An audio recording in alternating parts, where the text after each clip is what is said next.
A very good evening to you all, and welcome to today's lecture. But before I start the lecture, I would like to just let you know about a few things that I would actually call housekeeping matters. I sent you some books, and I'm very sure you have seen those books, but for some of you who haven't seen, let me just share here so that at least we are all on the same page, right? So what I will do is to show you the books that I have sent you, and please, during your free time, make sure that you actually read these books. So one of the books that I have sent you is A Realistic Philosophy of Social Science Explanations and Understanding. So make sure that you pick this book and read it. Another one that I'm going to, that I've used today, I've taken many ideas from that book. It's an introduction to the philosophy of methodology. Remember, our course is the philosophy of methods. Then the other book that I've also used is Carnaps and Kuhn and the philosophy of scientific methodology. The other one that you should actually read is Epistemology, Methodology, Part 3, Philosophy of Science and Technology, then Logic, Methodology, and Philosophy of Science, and Philosophical Methods, and Philosophy and Methodology in the Social Sciences. Then you have others that actually talk about research methodology from philosophy of science to research, and I'm sure you can see it here, and the Routledge companion to philosophy of social sciences. So these books are already on your platform, and I do not expect you to have any problem trying to read those particular books, right? I am sure reading is part of you now, and you know exactly how to go around that particular aspect. So please make sure that you read, because at your level, I do not think you can run away, right, from that core responsibility of reading. Reading is part of us, and you should try your level best to read those particular books that I have already given you, right? Right, there are a few people that I invited to join us. They may not be part of the class, but again, feel free if you discover that what we are discussing today is boring and doesn't make sense to you, you can opt out, right? But I thought that you would, in one way or the other, benefit from today's lecture, right? That's why I added you to the list, right? The other things that have made many of you co-hosts. Now, when I give you the co-host status, it means that you are more or less next to me in terms of managing the class. So should there be any student or participant that unmutes or probably accidentally and interrupts the class, you can mute those particular individuals. Incidentally, your right is not only limited to muting and unmuting. You can even get someone out of the class, right? It is possible. So having said that, ladies and gentlemen, today, of course, you know, this is our third lecture In the series that we are having in the series of philosophy of methodology, right? And just feel free and relax. I am also attempting to record this session. The implication here is that you can actually receive the recording, and since you have the books as well, you can read. And if you have also, if you want the slides, I can send them over to you, but I don't think you'll pick much from the slides, right? So slides are overly summarized, right? And it's very important for you to pick those particular ideas from the books that I've sent you at your level. This is our third lecture, ladies and gentlemen, in the series of philosophy of methods. I told you that our course is philosophy of methods, and there's a difference between philosophy of methods and philosophy of science. So philosophy of methods as a course borrows a lot from almost all branches of philosophy. And our concern is to pick those particular aspects that will actually inform your research. Since we are talking about research, research is a process, and therefore at every level of your research process, you are going to use philosophy. And therefore we need to pick ideas from the various branches of philosophy, as I did indicate in our first lecture. Unfortunately, the first lecture, I didn't really take serious steps to record and also convert and send you the recording. I just started doing that last week when we had a meeting. I also saw an interesting debate on the WhatsApp group about these lectures as to whether they should be virtual or probably physical. And I left that to you, and I'm still waiting for the response from you. But today's class is virtual. Saturday class, I'll be there physically, and you are going to interact. And to me, I'm very happy because I think within the last 2 weeks, we have covered a lot of work. And therefore, I am really very happy that we are progressing very well. Today, our topic is actually the philosophical problem of research, right? Philosophical problem of research. Unfortunately, the slide there only reads introduction, philosophical problem. That is not very correct, right?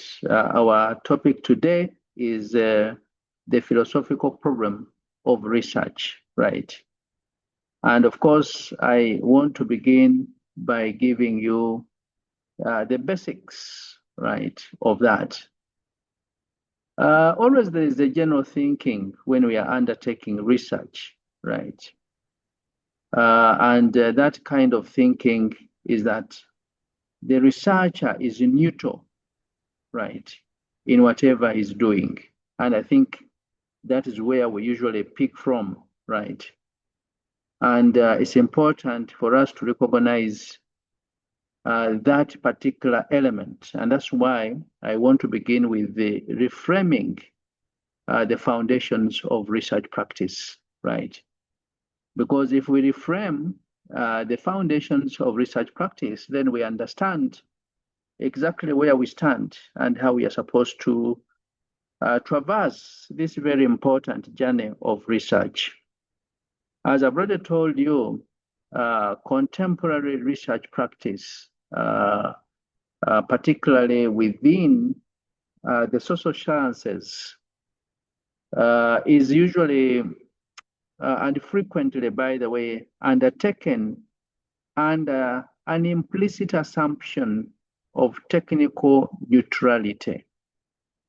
So there is a general thinking, right?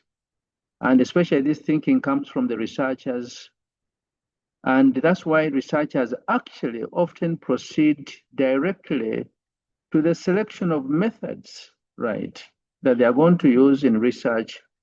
They also move to the collection of data and production of findings without critically interrogating the philosophical assumptions that underpin their inquiry.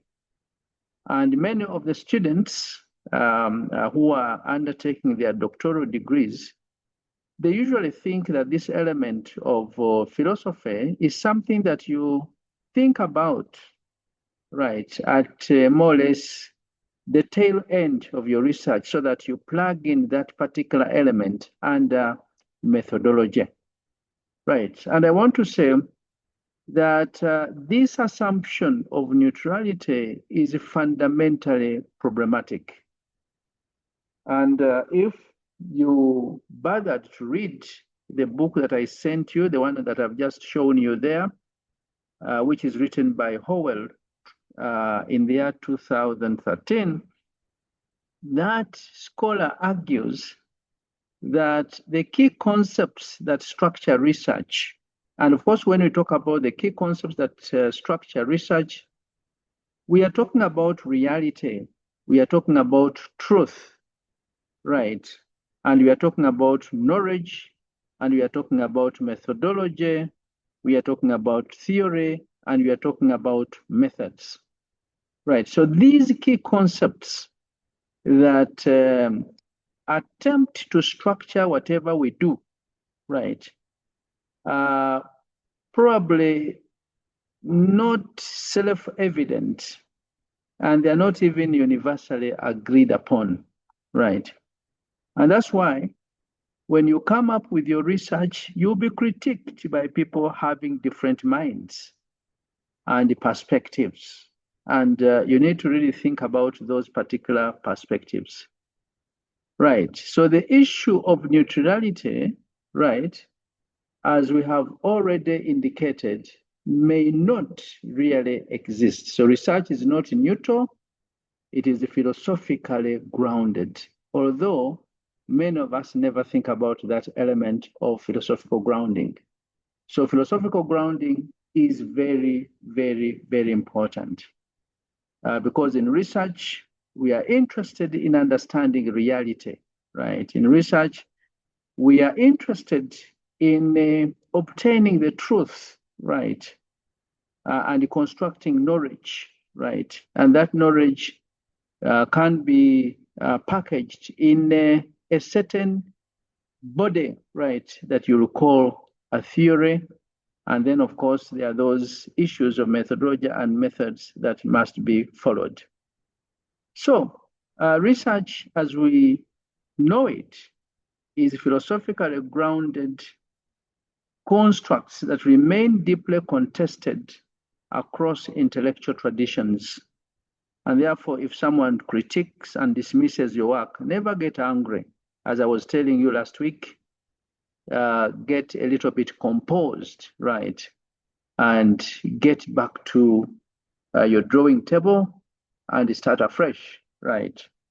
You will only be published, right, and be awarded a degree if your mind is a little bit similar to the minds of those people that are going to examine your work. But in as long as there are differences in thinking, in perceptions, then they will always dismiss your work. And there are various contestations and discussions that will go on, right?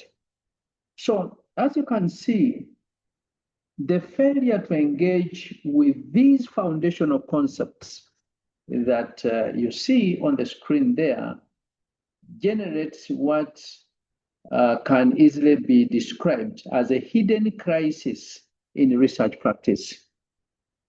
And you and me know very well that this crisis is not merely technical, but that crisis is epistemological and ontological in nature. If you remember last time I told you that ontology means reality, right? And we need to understand that reality, and epistemology simply refers to knowledge generation, right?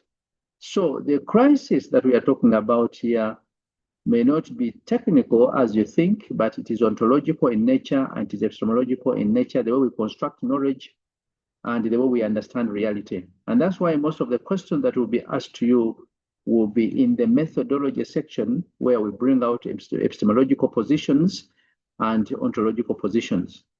So when researchers, ladies and gentlemen, adopt methodological tools like the ones you see there, without clarifying the assumptions about reality and the assumptions about knowledge, they risk producing internally inconsistent and conceptually incoherent studies, right?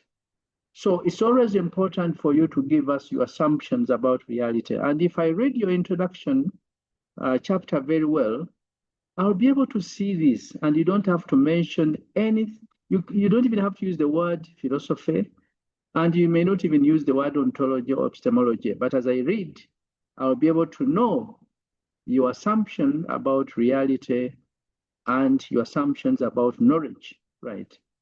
So that at the end of the day, that coherence starts from the introduction and ends in the conclusion, or probably areas for further research when you're writing your thesis.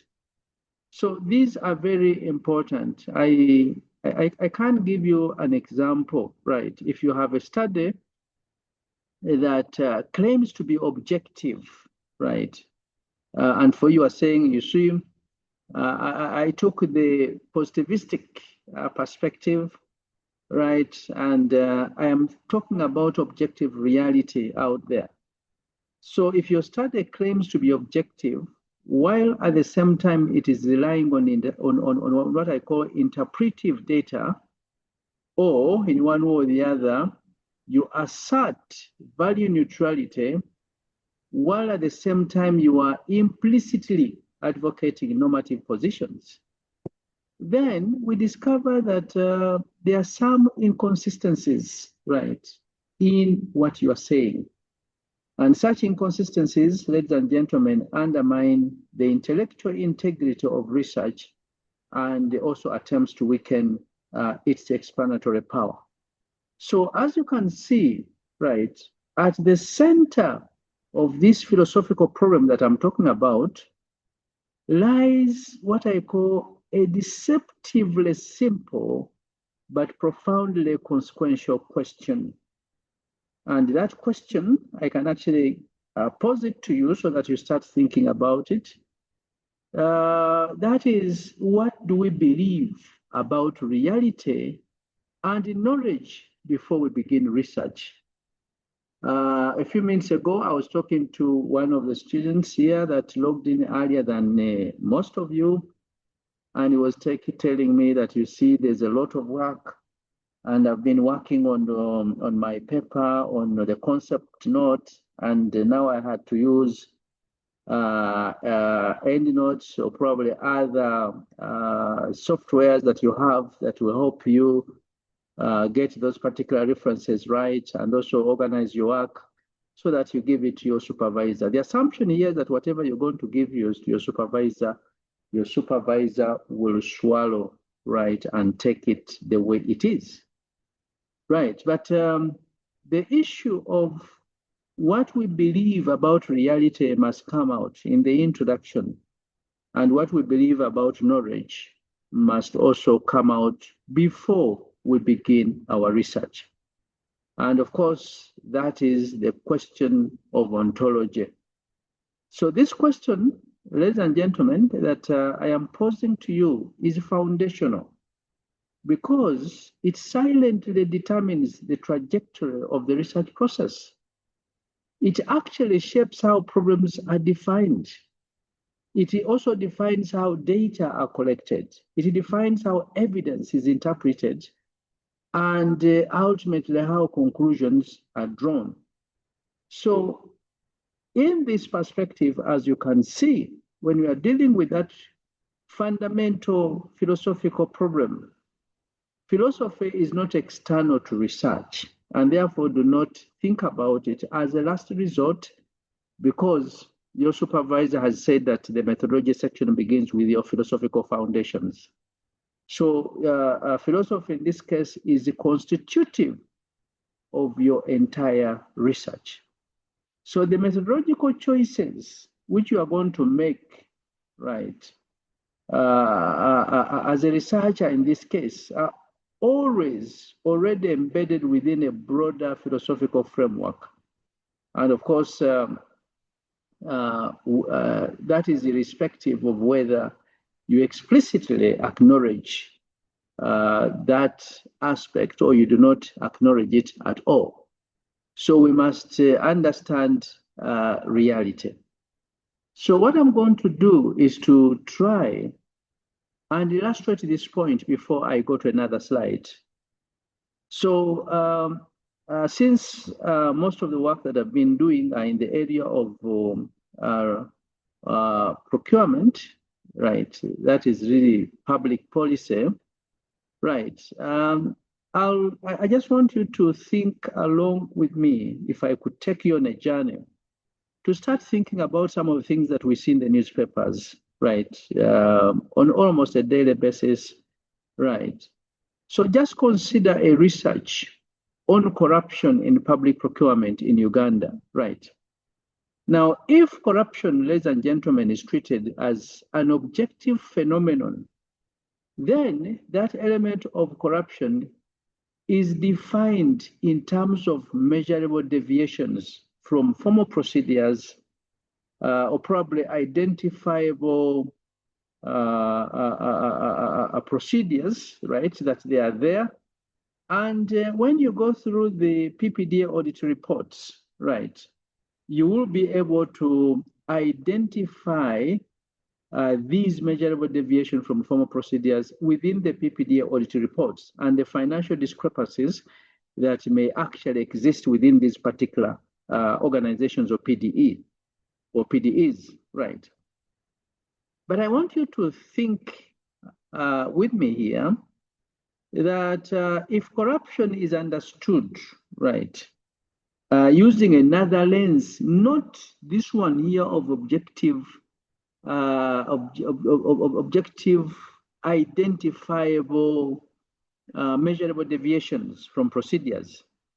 But if you want to look at corruption and for you to understand it as socially constructed, it may be interpreted as a normalized practice embedded in institutional culture, where you have those informal exchanges, which are often described as facilitation, right? When you go to a PDE, right, and maybe this lady is the one that is receiving bids or so forth, or even before the fellow receives, but as they are trying to draft these documents before they are sent out, the fellow tells you that, you know, we have this kind of bid document that is coming out and you can start thinking about it, and our budget is this and the other.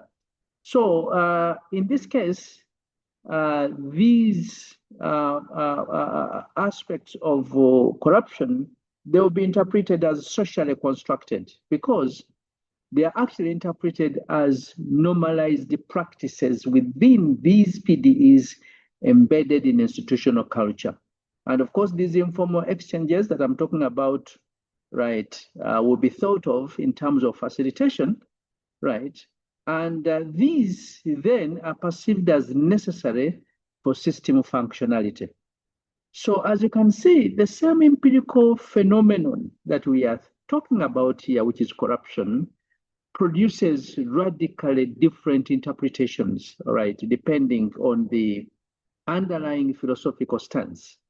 So of course, as you can see, what appears in this case as truth in one framework may be reinterpreted entirely within another. So one can actually take an objective philosophical stance, right, where he will look at corruption in terms of measurable deviations from formal procedures, and he will have that evidence to prove beyond reasonable doubt that corruption is taking place. Another person will use a different lens, and as you can see, that lens will not be the objective, but the subjective perspective. And that is the element of philosophy, as you can see. So what appears as truth in one framework, ladies and gentlemen, may be reinterpreted differently and entirely differently in another framework, right? So of course, as you can see here, right, there is this example that I've just given you here, right, underscores a central insight, right? And that central insight is what we started with, right? And of course, just to take some of you who just joined us a few minutes back, right, that is where we are, right? And I told you that we are actually looking at the philosophical problem of research, and we're actually trying to reframe the foundations of the research practice, right? And these are actually very, very, very important as we try to underscore a central insight here that we have to think about, and that is the question of reality. Reality will be interpreted differently depending on where you're coming from and your philosophical position and philosophical lens, right? So research does not simply uncover reality, but it constructs a particular version of it, right? So the reality exists out there. Yes, you are going to uncover it, but that's not enough for you to tell us that reality is this and this and the other. No, you don't even have to tell us that my reality is objective, it is this and the other. No. The moment you begin defining corruption, right, as deviations from a particular standard, then we shall know that you are using a positivistic or objective lens. But the moment you start looking at it from a socially constructed perspective, I don't even have to ask you what is your philosophy. It is self-explanatory.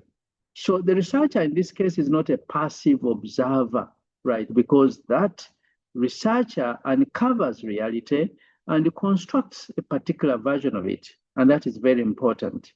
So that researcher is an active participant in the production of knowledge, right? And that's why the task of rigorous research, ladies and gentlemen, is not merely to apply methods, right? The way we do mechanically, right? That my research design is this, that kind of thing. And when you listen to a student, there is no life at all. I mean here research life, right? So it's you as a researcher, you're not merely applying methods, right? But you also need to justify the philosophical assumptions that guide the use of those particular methods that you are going to choose. So, ladies and gentlemen, those are very important aspects for us to think about in this research. Now, that takes us to an important component here, right? That is really epistemology. And here we are looking at the conceptual foundations, as we saw a few minutes ago, right? Where we look at ontology, and I've just taken you briefly there in ontology, but I know we shall have an opportunity to discuss ontology in detail, right? Of course, that is reality and the nature of reality. But we also have epistemology, as you can see, right? And that is really how knowledge, right, is produced. But that is not sufficient. We also go to axiology, right? And I'll be talking about axiology very, very, very soon. So as you can see, ladies and gentlemen, in order to address the philosophical problem of research, we require a systematic engagement with those three interrelated dimensions that I've just mentioned. That is ontology, epistemology, and axiology. And those are the core essence of the philosophy of methods. In fact, if you do not address those particular aspects, then your degree will not be called a PhD, because those three letters, as you see them, actually stands for Doctor of Philosophy, right? So you join a group of scholars that are interested in searching for the truth and also creating new knowledge, right? So wherever you are, you're going to create new knowledge. If you are in the field of accounting, You are creating knowledge. You are adding something to the existing body of knowledge. If you're in procurement, you're doing the same thing. If you're in finance, the same thing. If you're in public policy, you're doing the same thing. If you're in economics, it's the same thing.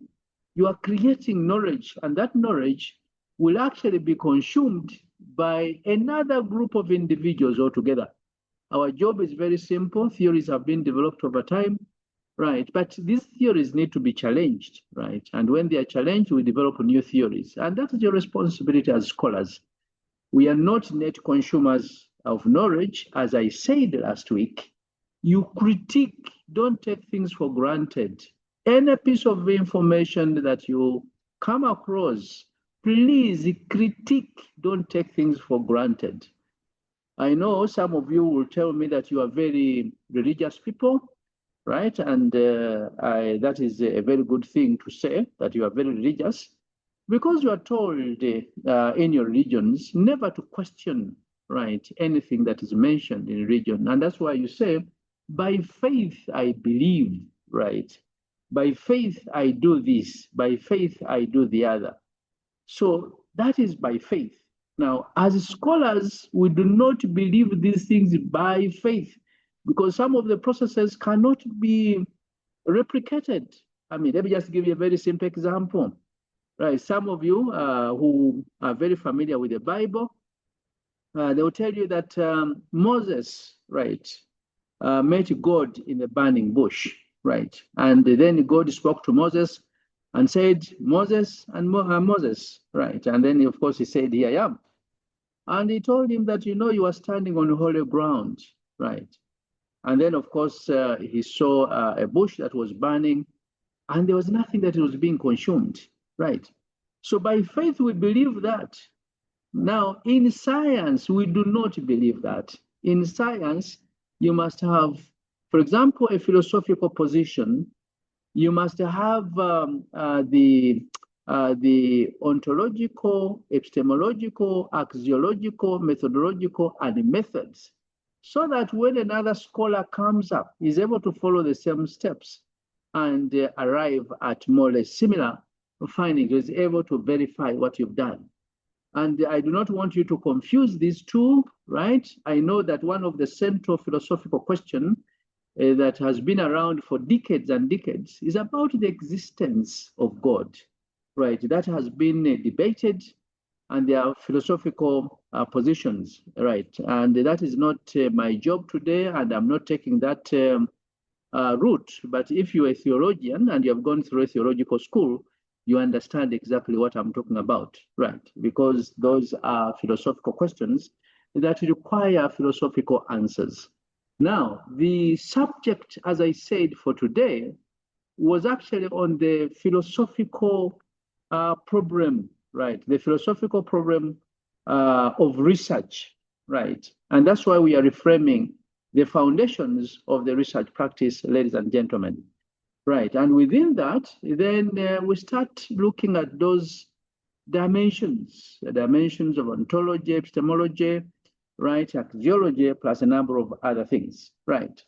So these dimensions provide the conceptual foundations upon which all research is built, shaping both the design and interpretation of inquiry. And in fact, that's why after going through the entire research process, right, and designing your methods, you go and collect the data. The analysis is also centered on the philosophical position that you have, and the interpretations, right, and the discussions, and what you generate at the end of the day, right? And that's why at the end of the day, you have what we call the implications, right? You have what we call the philosophical implications, methodological implications, right? Plus so many other implications, including policy and so forth. So it is not, well, that's not a subject for today's discussion, but I know with time we shall get there. So when we talk about ontology, as I said earlier on, right, if I could just take you back, dealing with the issues of reality, ontology concerns the nature of reality, right? And of course, there are central questions. It asks a number of questions. What exists, right? And what can be said to be real? And this is very important. So when you see a tree existing somewhere there, you're supposed to ask fundamental philosophical questions, right? Are you sure that is a tree that you're talking about, right? Because you're talking about the existence, right, of those particular objects, or what we call reality, right? Is it a tree? How do we know that it is a tree, right? And there's so many other things that may come in there when you are dealing with the issue of reality, existence, right? So within the research context, ladies and gentlemen, the ontological positions range from realism, right? Of course, if you're talking about ontology, which is the nature of reality, you can easily take on the realism philosophical orientations. Now, this realism philosophical orientation posits that reality exists independent of human perception. So the reality will be there irrespective of the perceptions that you hold about that particular reality. It is there, it exists, right? And of course, again, irrespective of the perspectives you are going to use to construct knowledge, the reality is there, right? And of course, this is very important. So reality exists independent of human perception, independent of constructivism, which asserts that reality is socially and cognitively produced. So the way you think about that reality, right, may also produce another picture of that reality.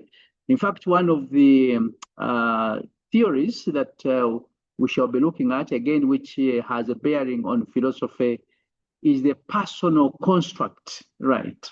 Psychology or perspective, right? The construction of reality, right? Again, when we reach there, I will be demonstrating to you and showing you how that element is very important. So as you can see, the realist ontologies that we are talking about here assume that phenomenon, right, will exist, right, independent of the researcher, right? I could just give you a few examples. Unemployment in Uganda, right, exists, and you all know that, right? Poverty, for example, right, also exists, right? But if you're going to use the realist philosophical position, you're going to look at unemployment and poverty as objective conditions that can be measured and analyzed. And that's the assumption. And many of you, although you haven't thought about this, and since the one who came in earlier was telling me about how he's putting together a paper, or probably a concept paper that is going to present to his doctoral committee, right? So you have a position already, and you are telling your doctoral committee that that particular phenomenon that you are researching on, that could be taken in the category of unemployment or of poverty, exists as objective, right, conditions. Therefore, you're going to measure poverty, you're going to measure unemployment, right, and you're going to analyze.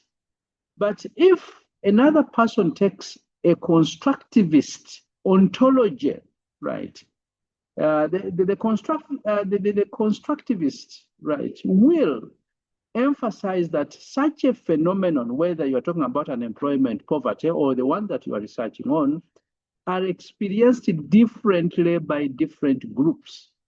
And they're shaped by a number of things. So for example, culture, right, may shape unemployment, culture may shape poverty, right? There are also historical perspectives, right? And there are also social contexts, right?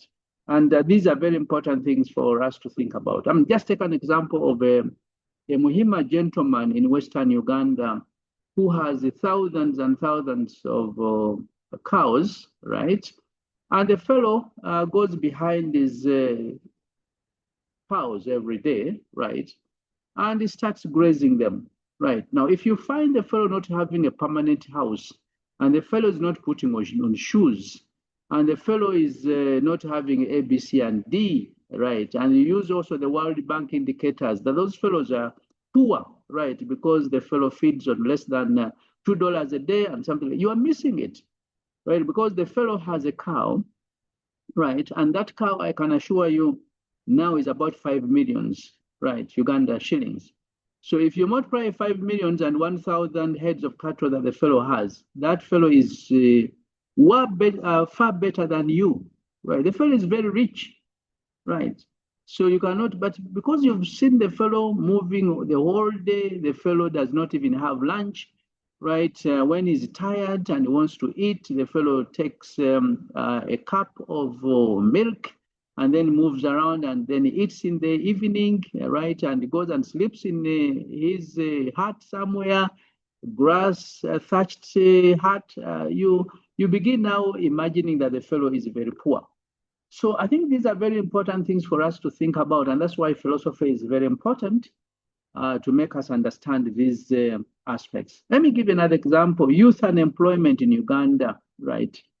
Now, youth unemployment in Uganda may be understood not only as a statistical indicator, but also as a lived experience involving a number of things like identity formation, for example, social exclusion, and informal survival strategies. So if you look at youth unemployment this way and in this sense, reality is not singular, ladies and gentlemen, but reality is layered and it is contested. And that's why you need to give us that very important element of ontology. So the ontological positions of your research matter a lot. Ladies and gentlemen, that takes us to epistemology. Ontology, remember, is reality, and the nature of reality is very important and must be understood. So we can construct it, right? Or you can actually take the realist, right, position where you think that it exists independent of the researcher, and therefore construction of the researcher is not very important in that particular area. So we go to epistemology, and that is an important element. So as you can see, epistemology, by contrast, ladies and gentlemen, addresses an important element of philosophy: how knowledge of that reality can be obtained.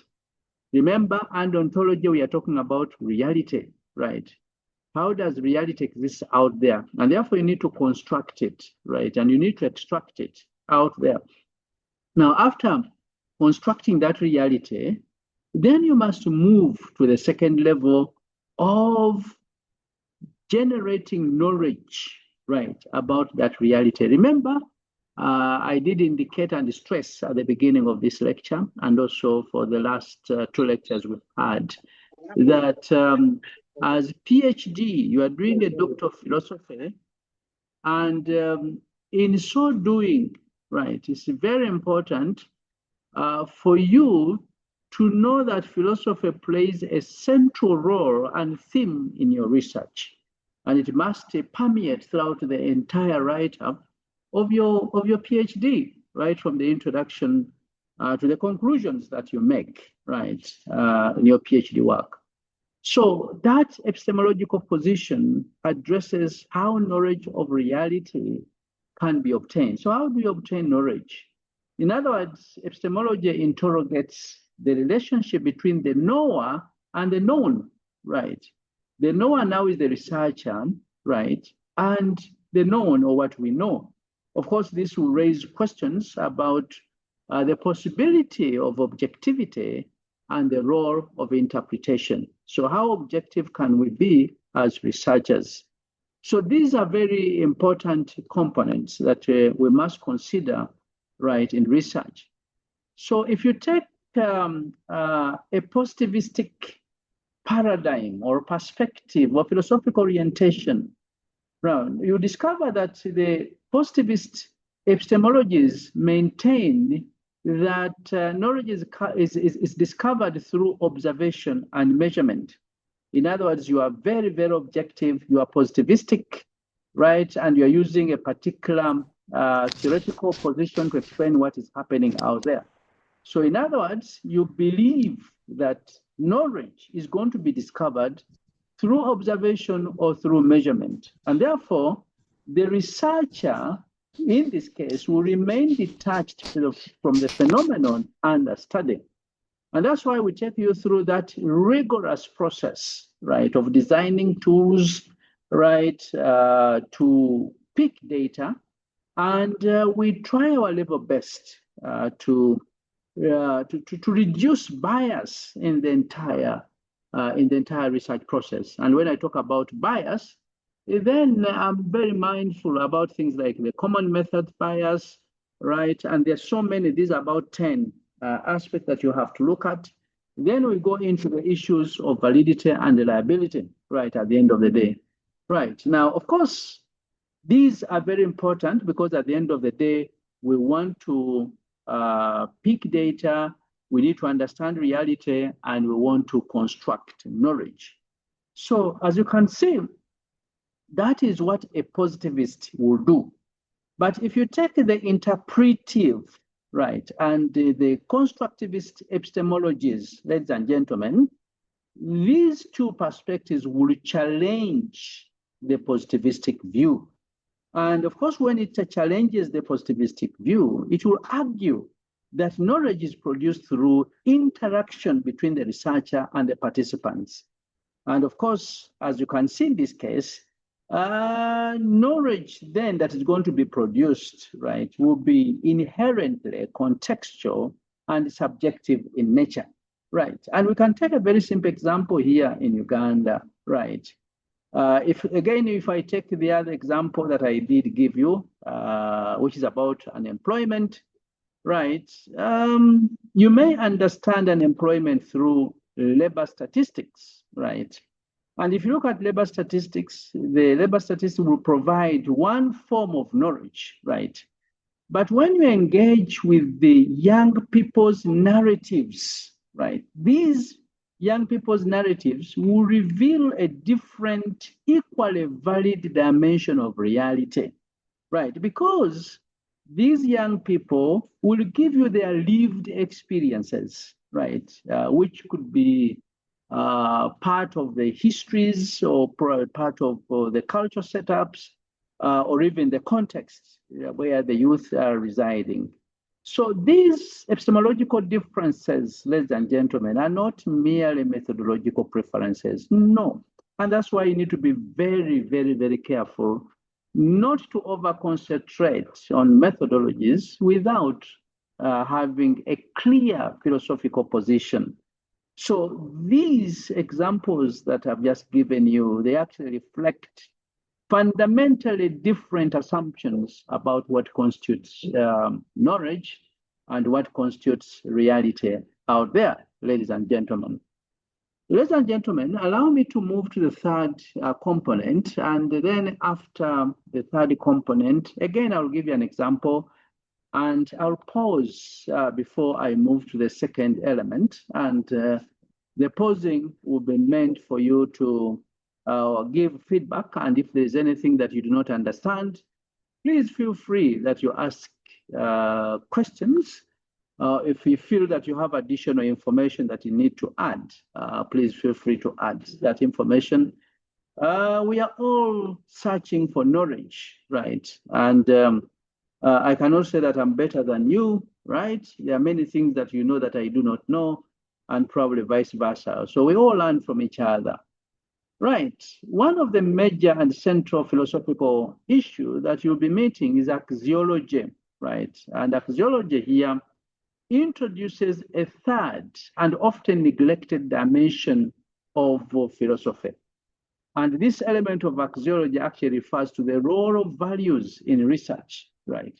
And the number of questions that we ask here, right? It asks whether research can ever be truly value-free or whether it is inevitably shaped by, for example, ethics, culture, and political commitments.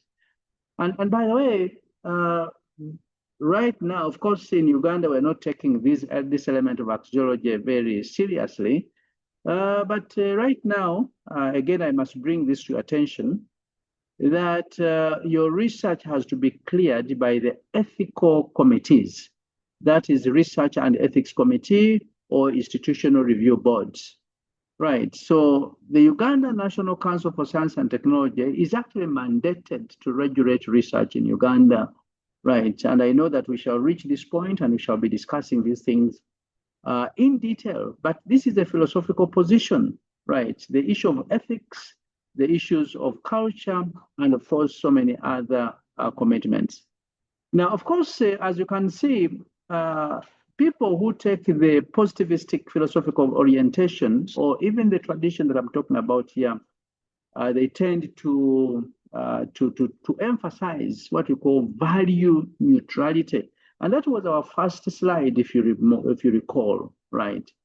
And of course, the reason why researchers do this, especially those with the positivistic mind, is because they seek to separate facts from values, right?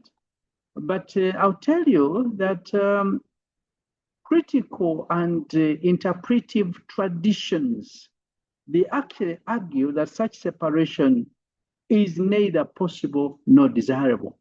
So they do not see you separating the values of the researcher and the entire research process, right? And in fact, some do argue that this is not even a desirable perspective that you need to think about, because the research is always conducted within a value-laden context, and the researcher's choices, that is in terms of what you are going to study. Right now, nobody's dictating on what you are going to study, but you are constructing your own topics, and how you are going to study it, that is purely your responsibility, and how you are going to pick the data from the field and even interpret the findings. And all these steps that I'm talking about, which constitute the entire research process, they are actually influenced by what we call normative considerations. And these normative considerations are very critical and very important, right? Again, if I could just bring back the example that I gave you at the beginning, that's the study of corruption in Uganda, right? You may try to adopt a neutral stance, right, where you focus on measurements and descriptions, right? But at the same time, you can actually take a normative position, right? And for you who has taken a positivistic perspective, right, do not judge the other person who has taken a normative position as wrong, right? But there's no such thing, right, as the normative researcher being wrong and you being right. In fact, you might be even wrong, right, or more wrong than the one who is taking the other position. That's why you need to be very careful in research. At the PhD level, as I said last week, you learn to be humble, right, knowing that you do not know enough, right? And it doesn't matter whether you get your PhD, whether you're going to become a professor, whether you're a professor, right, or probably a doctor in this case, you do not know enough, right, every day. And that's why we continue to do research, right, because we discover new ideas, new knowledge, right, new everything. And that entire research process, right, is not yet closed. And that's why there are arguments and counter-arguments and interpretations and counter-interpretations, and new philosophies are discovered every now and then. And of course, new theories, right, are discovered while old theories are dismissed, right, and they are archived. Right. I know that when we reach that stage, I will be showing you a few theories, for example, which are wrong, right? But at the time when the proponents of these theories were actually developing them, they looked so fantastic and okay, right? And again, that is the time when we'll be looking at the different types of theories, right? Where you have the grand theories that you can take to be long-range theories, and then you have the mid-range theories, and then you have the local theories, right, or the context-specific theories. Again, these are very important aspects. So ladies and gentlemen, as you can see, the three components that I've been talking about here, that's the ontology, epistemology, and axiology, are crucial, right? And therefore, the relationship between these three must be taken seriously. So ontological assumptions, as I said, about the nature of reality, they will actually inform epistemological choices about how that reality can be known, while in turn, they shape methodological decisions that you are going to take. And do not forget that the axiological positions influence the purpose of the research and the interpretation of findings, right? And when these dimensions are misaligned, ladies and gentlemen, research becomes conceptually incoherent, and that's why you'll be failed by the examiners, and that's why you'll be bothered by the doctoral committee that you have, which is constituted by around 4 people or 3 people. They will disagree, right? And then you begin saying that the doctoral committee I was given doesn't actually know what they are supposed to do. So this is very important, as I've already said, right? A study that assumes a socially constructed reality but employs strictly positivistic methods, right? Risks generating findings that are internally contradictory, and conversely, alignment across these dimensions enhances the coherence and credibility of research.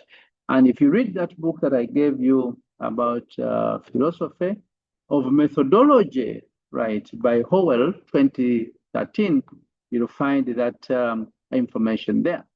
Right, so allow me to close this section, right, with a Ugandan example, right, and these are very important. Again, I'm going to take the example that I gave you earlier on, a very simple example, right, of youth unemployment in Uganda, right, youth unemployment. Now, that youth unemployment that I've been using as an example, right, if you take the ontological perspective, right, then you are going to conceptualize unemployment as an objective economic condition. And that's why you'll find most of the economists, right, right, they want to measure this through labor force statistics, right? They will go to the Ministry of Finance Planning and pick this information, right? They will go to other institutions like Bank of Uganda. They will go to WUBOS to pick the data. They will look at income levels, employment rates, right? And of course, this perspective aligns with a realist ontological and a positivistic epistemology emphasizing measurement and quantification. So, and in most cases, economists, those who employ econometric models, right, take this kind of thinking, right? But for those who are in behavioral economics, then you'll discover that their thinking is a little bit different, right? Because they may take a phenomenological or what we call the constructivist standpoint, where they look at unemployment, right, not as merely an economic indicator, but a lived experience, right? So they will be looking at things like feelings of frustration, social marginalization, identity uncertainty, as well as adaptive strategies. And of course, as you can see, these adaptive strategies are in the informal economy, right? And you can see the way people are struggling today after demolishing their stands on the roadside and things like that. So of course, as you can see in this view, reality is not simply out there to be measured. It is experienced and interpreted by individuals within specific social contexts, and these are very important. Again, if you take the same example, right, again, that very example will take different ontological and epistemological positions, and this will lead to different methods of knowledge production, right? And even the tools that you are going to use, some will be using quantitative tools, others are going to use qualitative tools, others will use case studies, right? And of course, the objective is to have interviews and what we call ethnographic observations, so that they actually obtain deeper insights into these lived realities, right? But at the end of the day, they may not be able to generalize their findings, right? So a comprehensive understanding of unemployment in Uganda may actually require a combination of approaches reflecting the complexity of the phenomenon. And that's why you find some researchers taking both the positivistic right, while others take the constructivist, right, or what we call the phenomenological approaches. So that's why they will have the mixed methods approaches here, the qualitative and the quantitative. So as you can see, these reflections that we are talking about here about reality, right, that is experienced out there is not singular, but it is multifaceted, right? And therefore, it's very important for us to understand the multifaceted nature, right, of that reality. And that will depend on the philosophy of methods, or what I call philosophical framework that you are going to use. And that's a philosophical framework within which knowledge, in this case, is produced. So, and if you are living in Uganda, you'll discover that the Ugandan context, right, really has a complex socioeconomic dynamics, right, which in many cases illustrates the necessity of engaging with the ontology, epistemology, and axiology in a systematic and an explicit manner. In fact, if you fail to do that, then you are likely to have, right, a very big issue here, or very big problem. So, ladies and gentlemen, allow me to stop here, not stopping really, but pause a little bit. And if you have any question or a comment and you want to add to my voice, you can actually do so. Right, I can see Susan, I can see Ruth, I can see Paul, I can see Vianney, right, and the rest. So who would like to go first?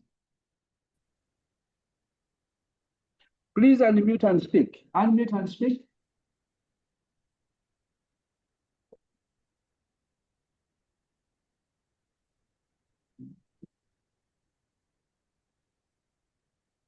Hello.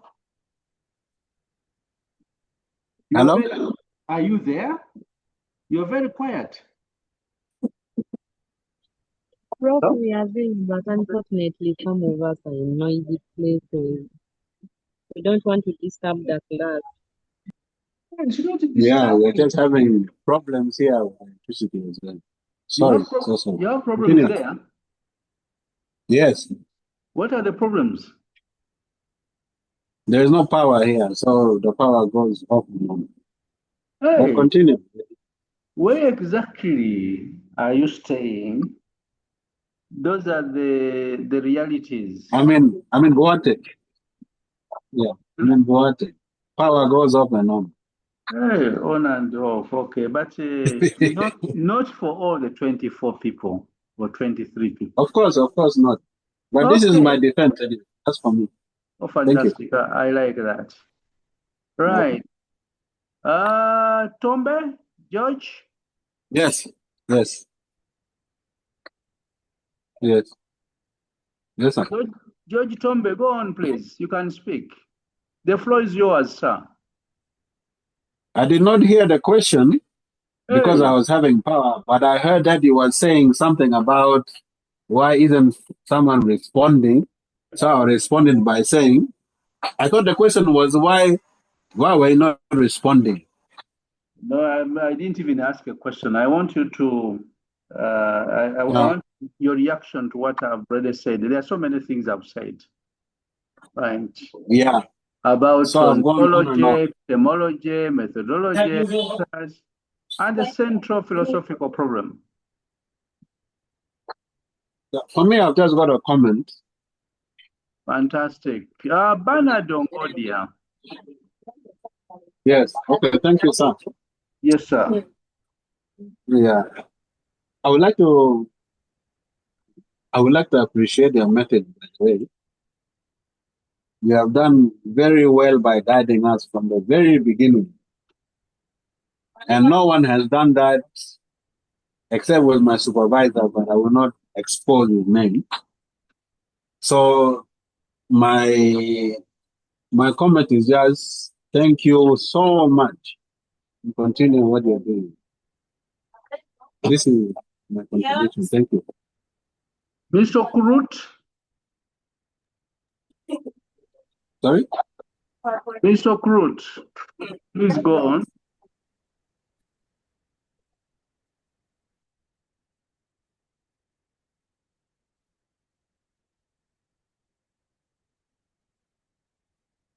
What's happening now? Mr. Kurut, are you with us? Yes, Professor, I'm listening. Okay, I wanted your your feedback. Let me give more people co-host rights. Right. Kakongolo Joan, I've given you co-host rights. Right. And Rutu, I remember last time I gave you co-host rights. Rutu, are you with us? Yes, Prof. We are together. I'm following closely. Okay. Not at a distance. And you are very sure. Same horizon. And you are very sure it is a close following. Yes, Prof. Okay. We can now move to the second.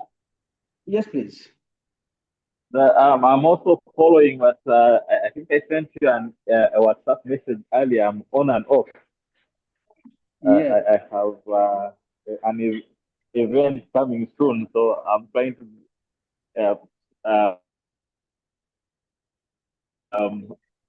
ensure that I balance both aspects. But so far, so good. Thank you so much. I think it's a very good introductory aspect to the philosophy of method. Thank you for your work. Okay. I think what I gave you a few minutes ago was just an overview of ontology, epistemology, axiology. We didn't even go deep into methodology and methods. And later on, I intend to give you some kind of diagram, not now, but later on, to just show you the relationship between all these in a research paper, right, or research project, right. But I want us again to think about this ontology and epistemology, right.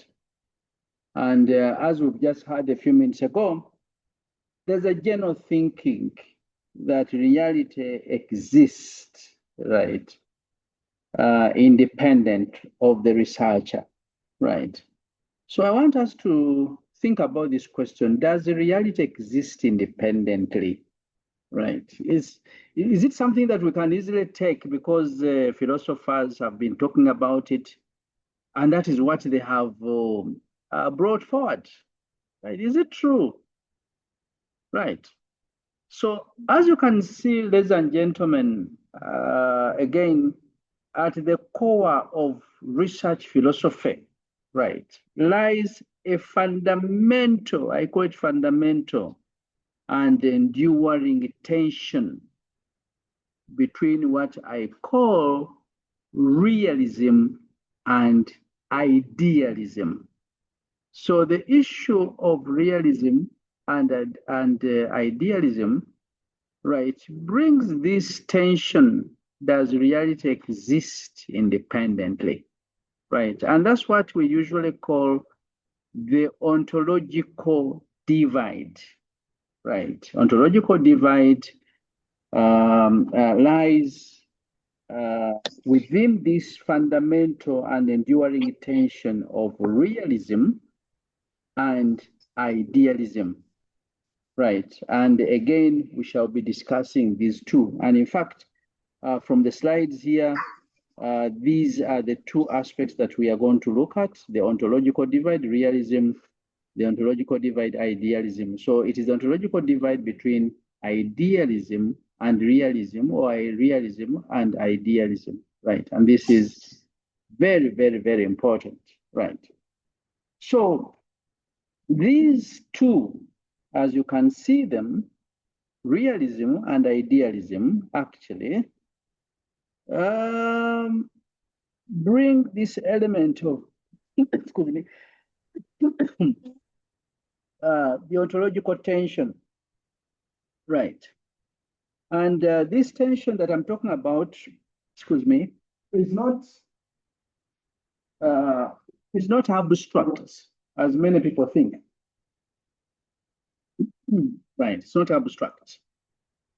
Right, but this tension define what we call competing understandings of reality. Right, the way we understand, right, reality. One will understand it from the realism philosophical perspective, and another one will understand it from the idealism, as you can see it on the screen there, right? So now, because of this tension that I am discussing here or presenting, right, in one way or the other, the research, right, that is being undertaken by a particular researcher will be conceptualized in such a way that will take on one perspective, right? In other words, the conceptualization of the phenomenon, designing, right, the study, right, and interpreting the findings may find you going either the realist way or probably what we call the idealist way, right? I have seen a hand, but just give me a second here, right? When we talk about the realism perspective, and if we look at it from the broad sense, it actually asserts that reality exists independently of human perception. And that's what we call the realism philosophical perspective, right? And I've already gone through that. Right, and of course, according to this view, as we have already seen, the world is out there, right? And that world is structured, and that world is governed by principles that are not contingent upon human awareness, right? So the world is out there. Whether you are there or you are not there, it is there, right? And you may not even be aware of its existence, but it's there. So it is constructed that way, right? So as you can see, this reality that we are talking about may not even be monolithic in nature, right? But it is differentiated into several forms, right? And I think it is quite important for us to understand these forms that constitute reality, so that when you meet them at some stage, you do not say that for us we've been hearing of this word reality only, but we don't know, right, what this realism, right, is all about, right? So reality is very important and it exists out there.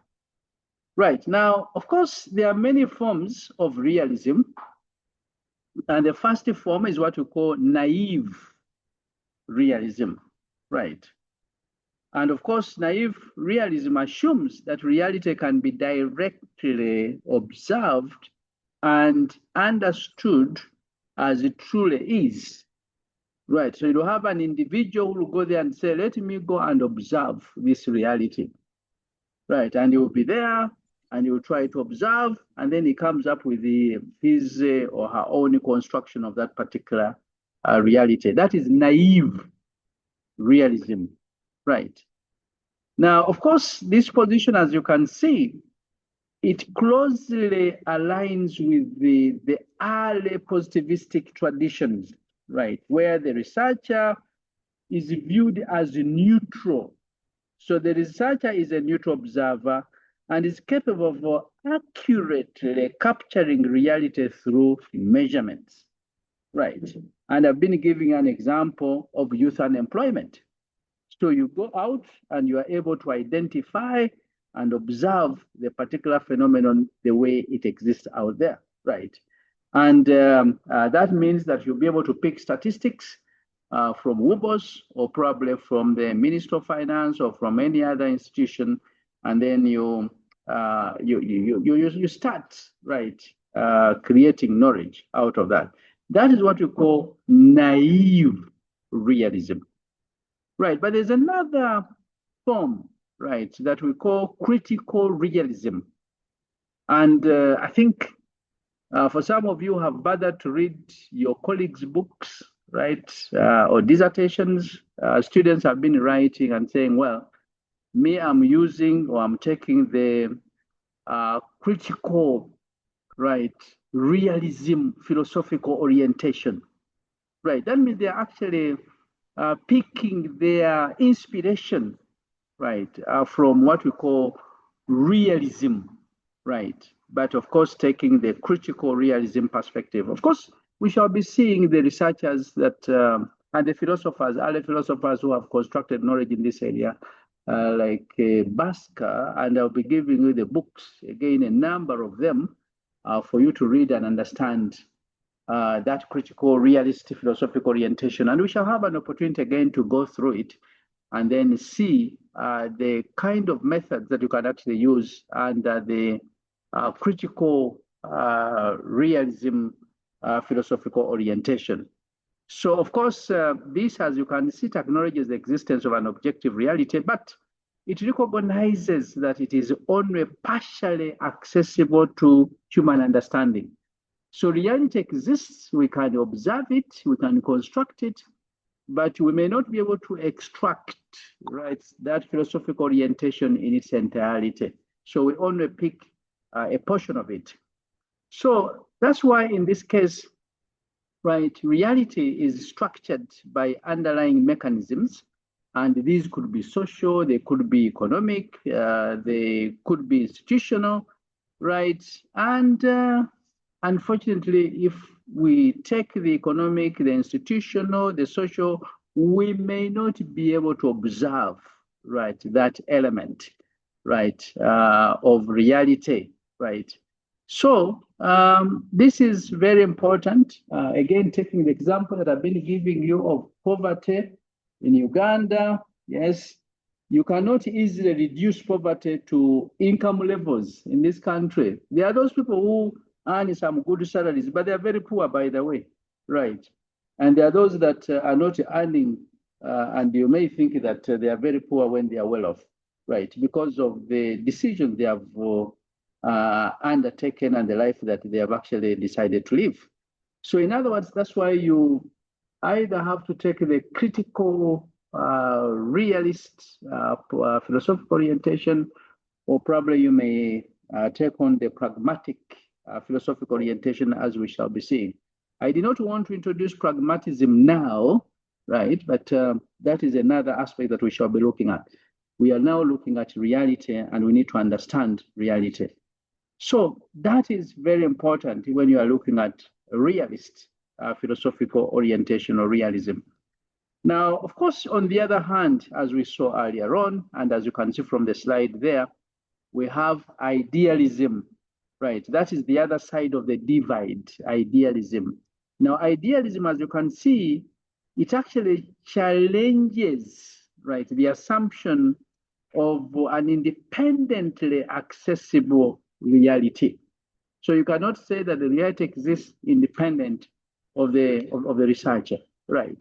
So the philosophers or the researchers who take this perspective actually argue that reality is not simply given, right, but it is mediated. So it's not there, right, for us to begin discovering and interpreting it in the way it exists, but it is constituted, right? It is constituted by our consciousness. I mean the human consciousness, right? And of course, as you can see here, we have a number of variants as well that help us to understand, right, this idealism. So we have around 2 or 3, right, perspectives or divide of idealism. And the first one is what we call the subjective, right, subjective idealism. And of course, subjective, as you may hear the word subjectivity here, right, there is an assumption that reality exists only, right, insofar as it is perceived by the individual mind. So if you have a mind, right, that can easily perceive that reality the way it exists out there, then we are talking about subjective idealism. So knowledge in this case is inherently personal, and it depends on the perspective that the individual actually has. Right, I can give you a very simple example from Uganda. right, if you are looking at governance, right, in Uganda, of course, there have been so many discussions about governance, but just look at the perceptions of governance in Uganda. These may actually differ significantly between, for example, policymakers. The way policymakers are going to perceive, right, governance will be totally different from the way the civil servants are going to perceive governance, and it will also be different from the way ordinary citizens of this country perceive the element of governance. So there is perceived governance here, and it will depend on where you belong and how you interpret. Of course, right now, you know, we've been dealing with the issue of the sovereignty bill, right? And you know the implications of the sovereignty bill. For some of you have bothered to read. You know, others do not bother at all, right? As if they are from a different planet altogether, right? But if you bother to read, right, there are so many things that you'll begin questioning, right? About reality out there and what is happening, right? So as you can see, that is what we call the subjective idealism, right? Perceptions of governance in Uganda. That's a very good example. Will differ significantly between the different groups of individuals, of course, depending on where you fall, right? And each of these groups that I'm talking about here will construct a distinctive version of what constitutes, for example, good leadership or good governance in this country. Right, so that is very important for us to think about, and that is another philosophical position you can actually take, and that's why you must be very clear right from the beginning or from the word go when you are developing your topic or your PhD topic. Remember, that topic that you come up with, right, that we see on the first page of the work, right, represents what I call a thesis, right? And the thesis is very simple, right? It's the argument, right? The argument that you are putting forward. So if I see your topic, I should be able to imagine where you are coming from and where you want to go. I should be able to see your argument, right? And of course, your argument is derived from the works of many other scholars or even the industry practitioners in this case, all right? And that is very important.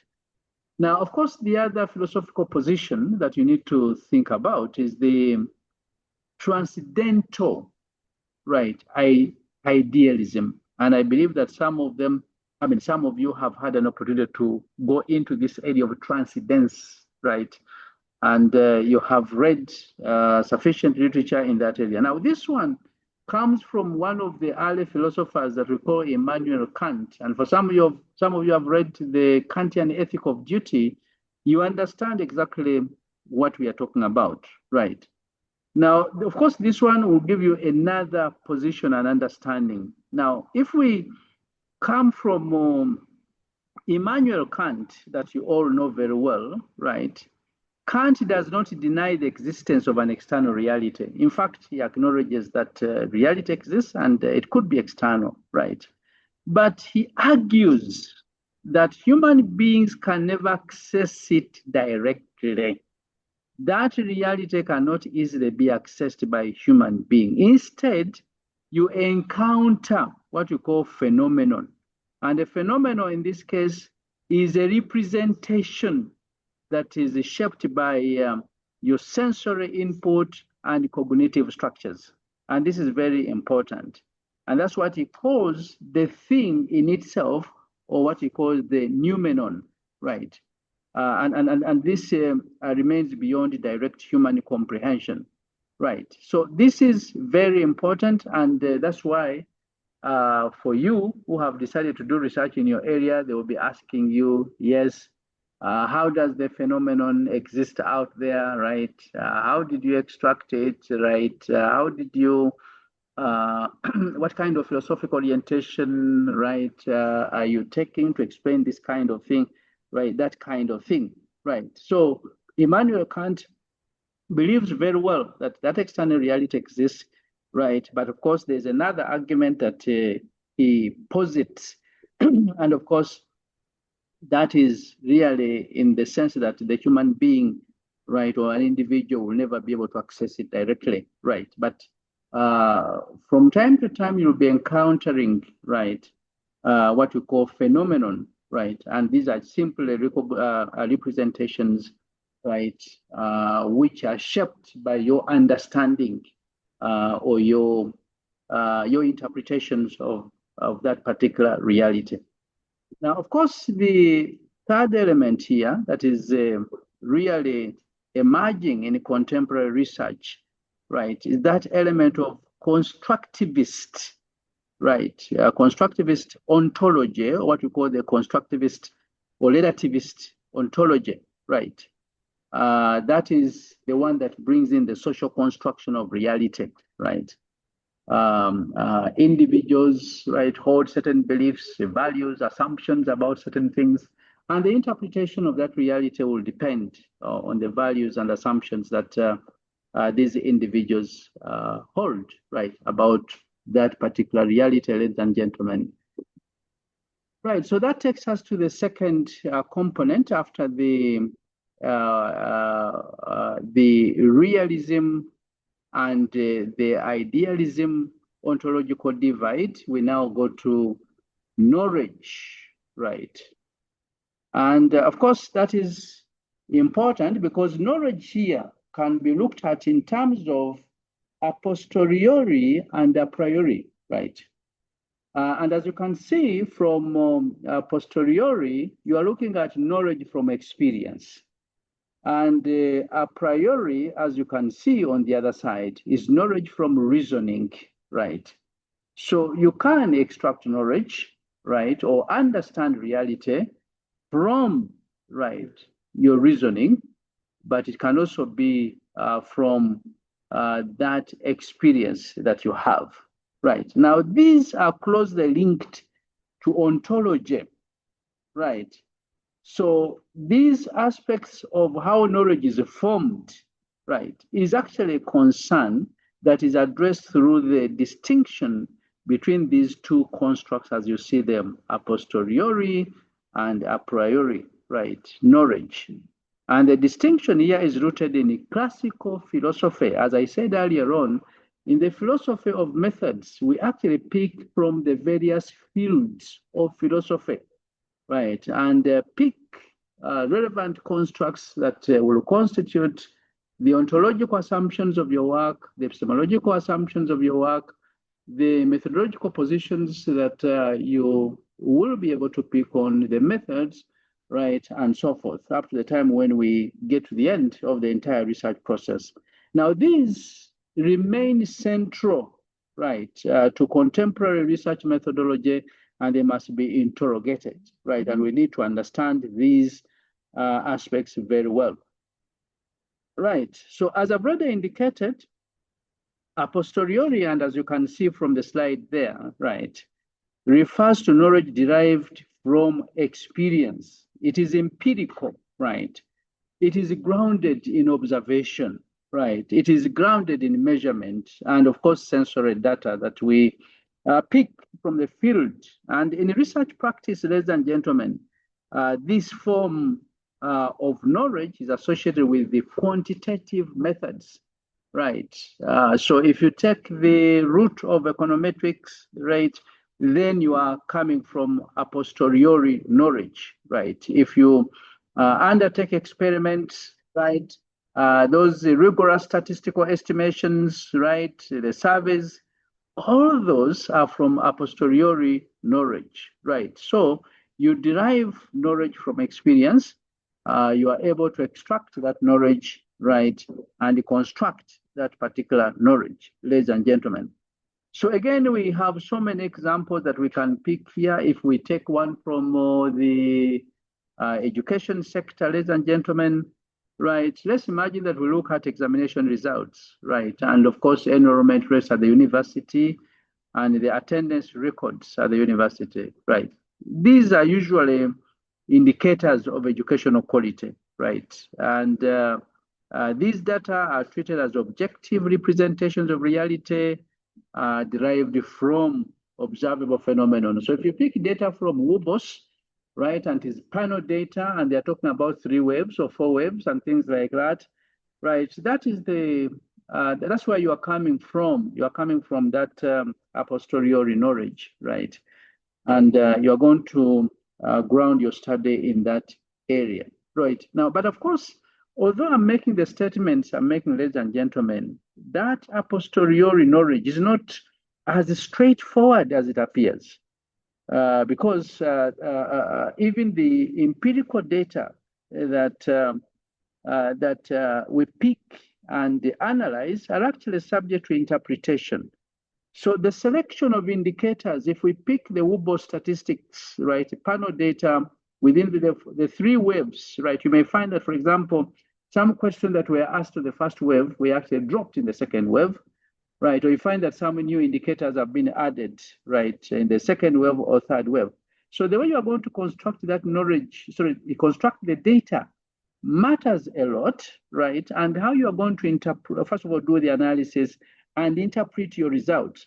Because the design of the instrument, first of all, you never participated in the design of the instruments, right? You are now extracting that data, you are conducting the analysis, right, of that data, and you are coming up with the results.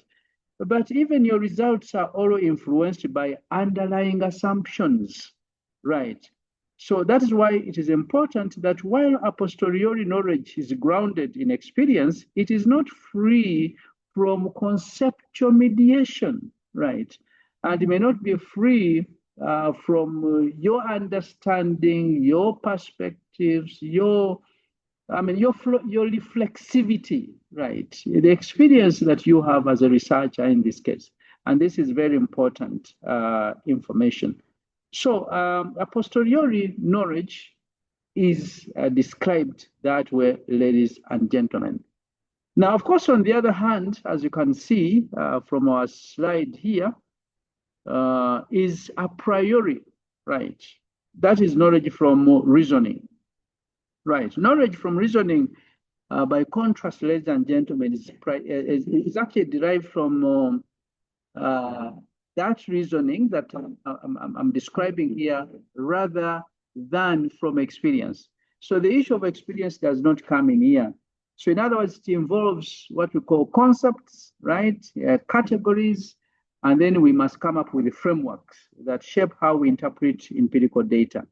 And of course, a priori knowledge, as we see it here from the slide, right, is not necessarily independent of experience in practice, but it provides the interpretive lens through which experience is understood. So in other words, at the end of the day, we must interpret, right, the experience, right?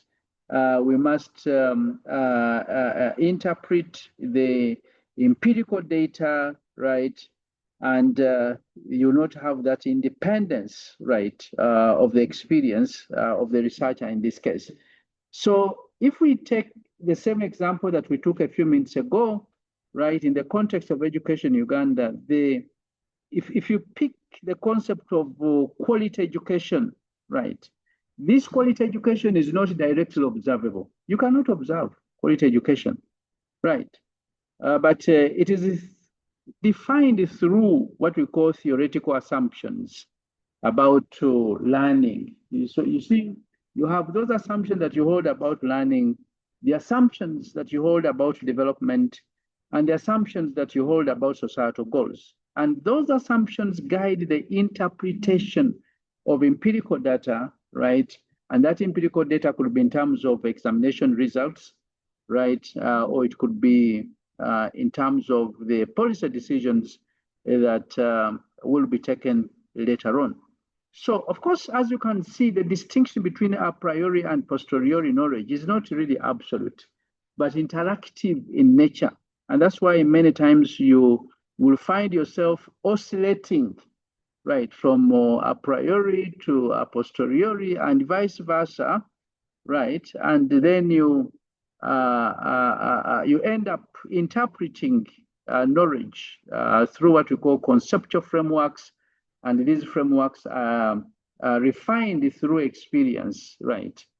And that's why I think for some of you have done a very good literature review. You've come up with the conceptual frameworks, you've come up with theoretical frameworks and things like that, right? All these have a philosophical bearing in terms of a posteriori and a priori knowledge. And these are very, very important. So the interplay between a posteriori and a priori, ladies and gentlemen, highlights a critical insight, right, that you need to pick, right, and reflect on, right. Of course, the element that comes out here is that knowledge is not purely empirical, right, purely rational.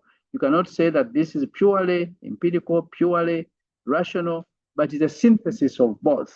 So the empirical element and the rational element. So the empirical data provides the raw material of knowledge, right? And that's why we go out and collect data, because we need empirical data, right?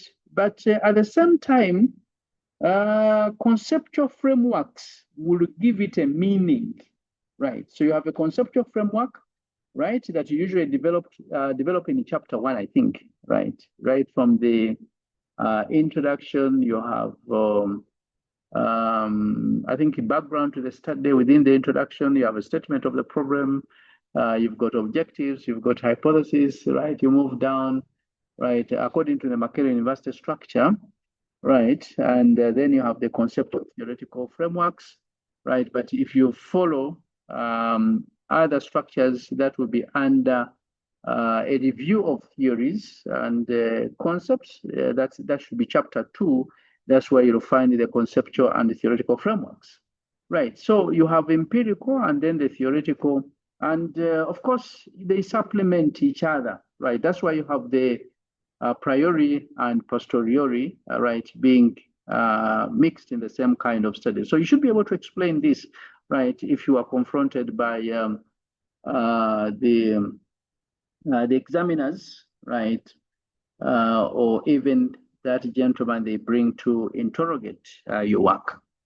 Right, so I'll take on a third perspective and then I'll rest a little bit.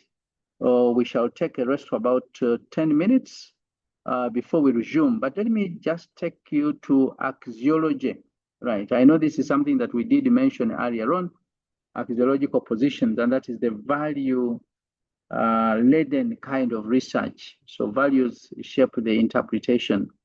So as we have already seen, the discussion of ontology and the epistemology inevitably leads to the question of axiology, right? Or what you call the role of values in research, right? And as we have already seen, the positivist traditions, right? They have attempted to emphasize value neutrality, right? And of course, they think that this is very important. But contemporary researchers and scholarships in this case increasingly recognize that research is inherently value-laden. So the choice of the research topic, ladies and gentlemen, the framing of your research questions, the selection of methods. I hope you know the difference between the research question and research questions, right?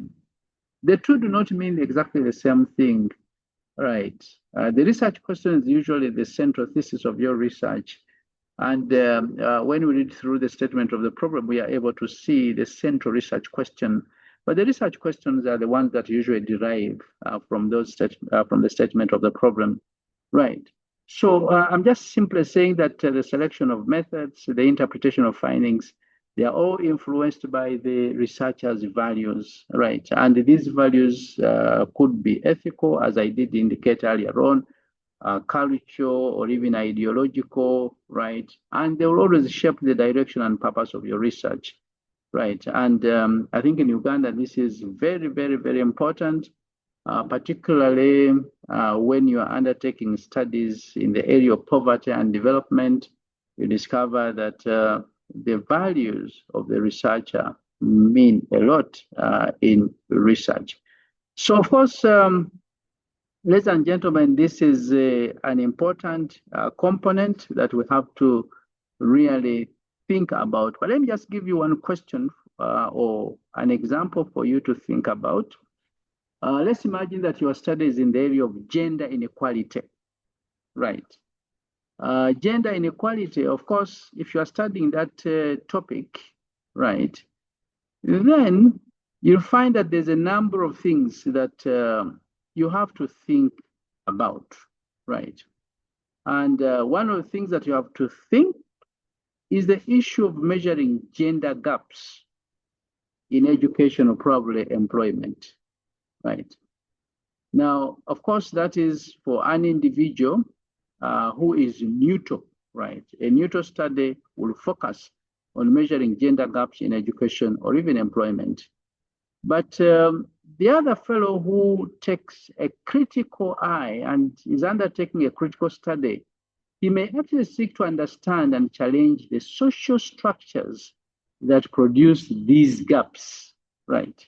And I think you can see that the issue that you are looking at is more or less the same, but is being approached from two different positions, right?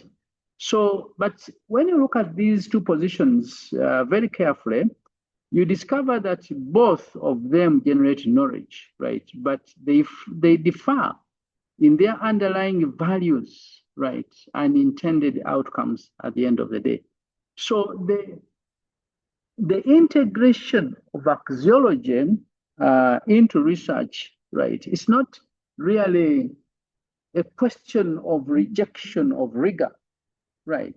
But it helps us, right, to make what I call explicit the values that shape inquiry, the values that shape the creation of knowledge. And of course, those are the epistemological positions that we are discussing in this case. So when you acknowledge, right, your position as a researcher in this case, then you are able to engage more critically with the assumptions that each researcher is undertaking and the assumptions of each position, and then you are able to produce more ethically informed research.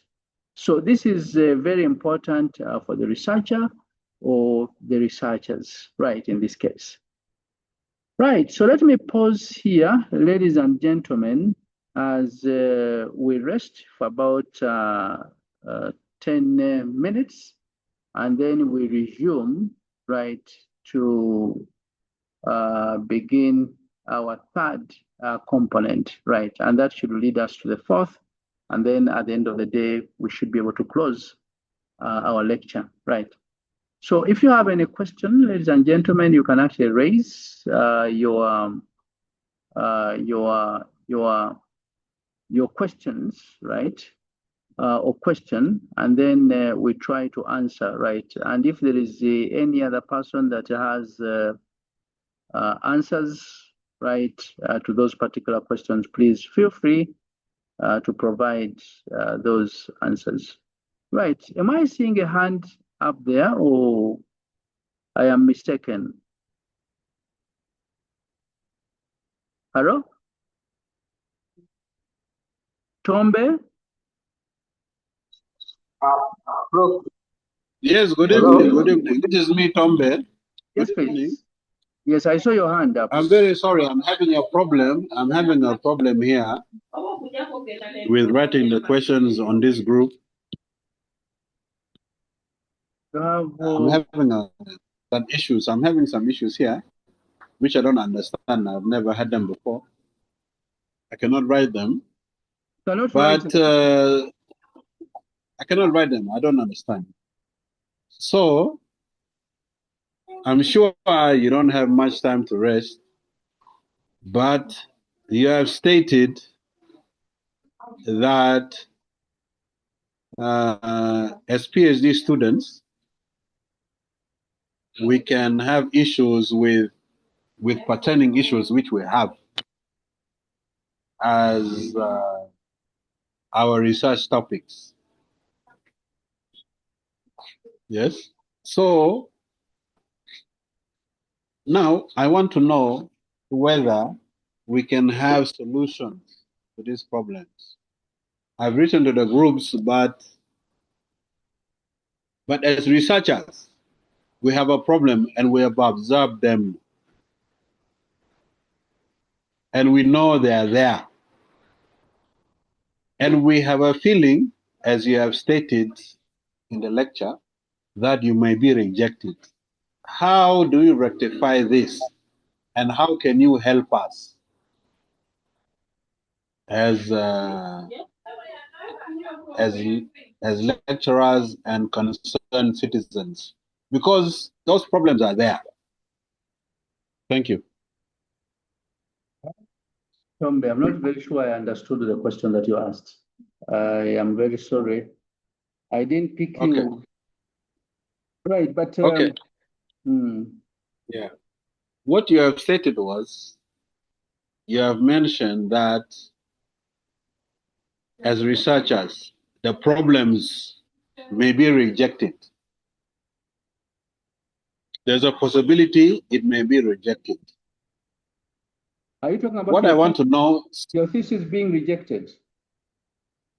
No, not my thesis. Not my thesis. Which problem now? But what you have said was, the thing is, I would have asked you a lot earlier, but I'm having problems here.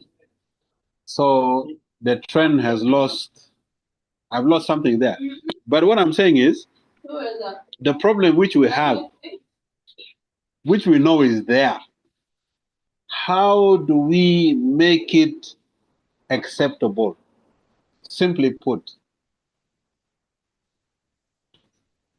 from being rejected. Okay. Yeah. Thank you. How I wish you had asked that question at a time when we are discussing the issue that you thought we were discussing, because rejection of a program. Okay, but I raised my hand. Sorry. I raised my hand several times, but I think maybe because of the problem I'm having here, you don't get it. Okay, but you can write down your question very clearly. We can answer it later on when we come back. Let me just pick another question. Okay, no problem. I will write direct to you. Okay, there's a question I've just seen here from Mugoya Daniel. And the question is, Professor, what does it mean for a researcher who is biased? You emphasized that one, right, has to be neutral, right? The same researcher who is biased being neutral? I think you are coming from the axiological position, right? Axiology, remember, in the philosophy of science, right, you begin with the ontology, that is the reality and the nature of reality. You go to epistemology, how we construct that reality and how we construct knowledge, right, from that particular reality. Then you go to axiology, right, which is value-laden, right, where you deal with the issues of ethics and so many other things. Now, one of the things that you will be dealing with in your research, right, especially in your methodology section, is the issue of common methods bias, right? And common methods bias can come in at different stages. At the time when you are designing your study, at the time when you are designing your instrument, at the time when you are collecting data, not even data, but before data, the way you choose the respondents, right? How you're going to collect data, how you're going to enter the data in your work, summarize and interpret and do all sorts of things, right? And that's why you'll be told at some stage, your doctoral committee might tell you that instead of having a questionnaire, right, that has both the criterion variable and the independent and mediating and moderating variables at the same time, why don't you collect data at different times so that you go today, collect data about the independent variable or independent variables, then after 1 week, you go and collect it about the criterion variable, then you assemble that kind of information. And the reason is very simple. They do not want the respondent to look at the independent and dependent and mediating and figure out what you are asking, because the fellow will not give you objective information. So when we say, Daniel, when we say that a researcher is biased, it means that their personal beliefs or expectations are influencing their research in an unfair way, So they begin to interpret findings in a way that supports what they already think, right? And I'm sure you've seen this several times, right? If you are, for example, biased about this government, whatever decision they take, whatever action that you see, you will begin, right, using your biased, right, lens to analyze whatever is taking place within the economy. So it's always very important for you to be free, right? You have a free mind. Let me give an example. If you go into a study, when you're already convinced that this system is corrupt, right? You may, for example, one, focus only on negative evidence, right? And that's what you are going to interpret, right? And then two, you ignore anything that contradicts your thinking. So that is bias, right? Now, when you talk about neutrality, right, Daniel, you are not expected to be completely neutral because that is really unrealistic, right? As you can see, right? It's not realistic anyway. What you're expected to do is to be aware of your own position as a researcher. And that's why now there's a new philosophy that has come up. Actually, it's not very new, but has been there. That is reflexivity, right? And I'll be taking you through that element of reflexivity, especially for those researchers or those students that intend to go qualitative or who will be taking on either the pragmatism philosophical orientation or critical realist philosophical orientation, right? So you need to be aware of your own position. You need to be fair in handling evidence, and you need to let the data speak, right? Even when the data disagrees with you. So in simple terms, Daniel, bias, right, simply means letting your personal views distort your findings, right? And of course, good research in this case means that you must control your views so that they do not distort your findings, right? And that's why you must have this information in your what? In your PhD proposal and again, PhD thesis. And this is very useful information. So, of course, as you can see, what I expect from you as a PhD candidate, not that you have no bias, but that you do not allow your bias to control your conclusions. So I would give you a simple statement that you have to think about and keep. A good researcher does not remove bias, but they manage it with discipline. Yes, another question before we break? Yes, Prof. Thank you so much for that. That's now on the side of the researcher. How about on the side of the scope of data collection, especially when it comes to qualitative research? Because can you just repeat that? If you find yourself, can you repeat? I didn't get. How about on the? I said, can you hear me now?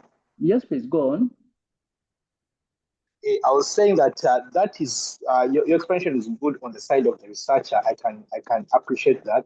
Now I want you to help me understand on the side of the scope of where I'm collecting data from, especially on the side of the qualitative data collection, because you'll find that I may be having a scope which is going to find me in maybe a side which is maybe if I'm to use government position, maybe I'm supposed to collect data from a very pro-government entity or from a very a side which is very opposing everything that is government.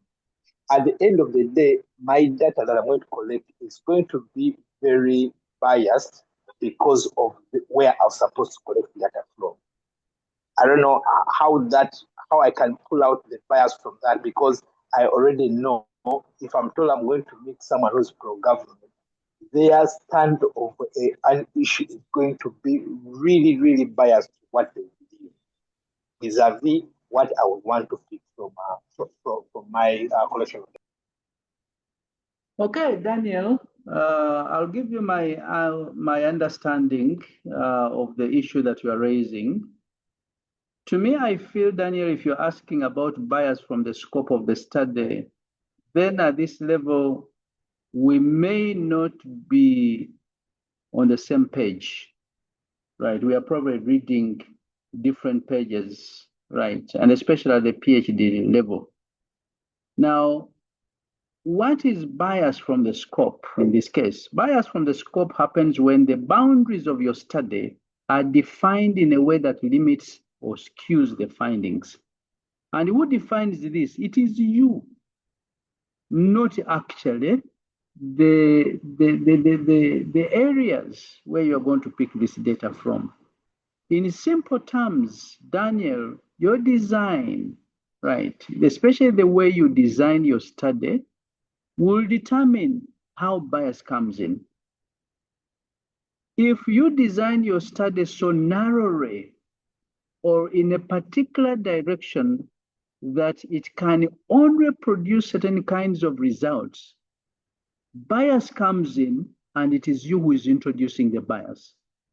If you are studying corruption, for example, in procurement, as I said earlier on, but your scope is only one institution, one organization, one PDE, or if you collect data from only senior managers, or you collect data from only formal records, then you are likely to miss informal practices within the PDE, you are likely to miss lower level experiences, you are likely to miss hidden realities.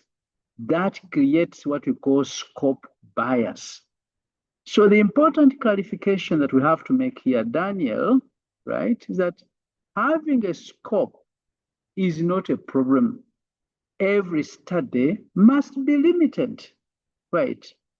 And if you're going to study the entire world, Daniel, I can assure you, you may never get a PhD because you want to tackle everything, right? At the same time, well, if it is econometric and you are dealing with Uganda and you are collecting GDP data, you want to compare it with the other developing world data, the data is already there. It has been collected by World Bank or WOBOS or whatever it is. Then there you can go ahead and interpret. After all, you are going to manipulate the statistics, that's all, and model, right? But if you are going to collect the data yourself, then you have a very big problem, right? So the problem is when the scope is too narrow or the scope is selectively chosen to support a certain conclusion.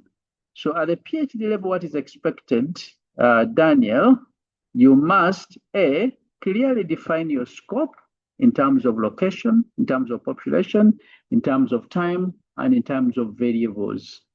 2, you must justify why that scope is chosen, right? Not convenience, right? But logic. There must be logic behind it. Then 3, you must acknowledge its limitations, right? What your study does not cover, right? And that is very important. That's why every research, right, every PhD, right, or every paper that you pick on the internet that has been published, research paper, you find a section on limitations of the study. There is no study that is perfect, right? You always have some of the limitations there, but you must acknowledge them, right? So that other researchers and other people who read your work, right, they are able to address some of those things that you have listed. Right, so the final answer to you, bias from scope means your study boundaries, right? Shape and can distort the reality you are studying. Does that make sense? If it doesn't, then we can think. It does. Thank you so much. All right. It does. Thank you so much. All right. Any other question, ladies and gentlemen? Okay, so can we rest for about 10 minutes? So it is now 8:03, so we'll come back at 8:13. enjoy your tea or your coffee wherever you are. I know some of you might be in the bar. You can have a glass of champagne, and let's meet at around 8:13. Is that fine? Great. Yes, Fine, bro.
All right.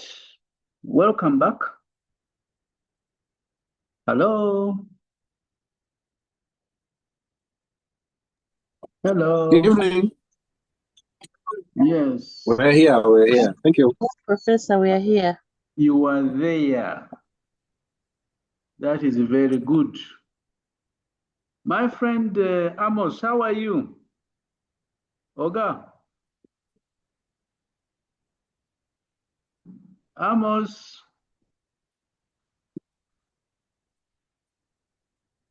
Amos? Okay, that is very fine. Okay, I think we can. Can you help me and mute those people? Are you- But I'm not. Great. So I've given you co-host rights. Please make sure that you mute those individuals. Right, but welcome back. I think we should be finishing in the next 30 minutes, if I'm not mistaken. We only have two aspects that are left. That is the subject and object. And then we shall move directly to the problem of social construction of reality, and then we shall end with the theories of truth. We shall not go into detail of truth. Remember, at the PhD level, when we are dealing with the knowledge, right, we are searching for the truth. We don't have sufficient knowledge about the truth that relates to the reality out there, right? So in other words, we are dealing with the issue of subjective versus objective.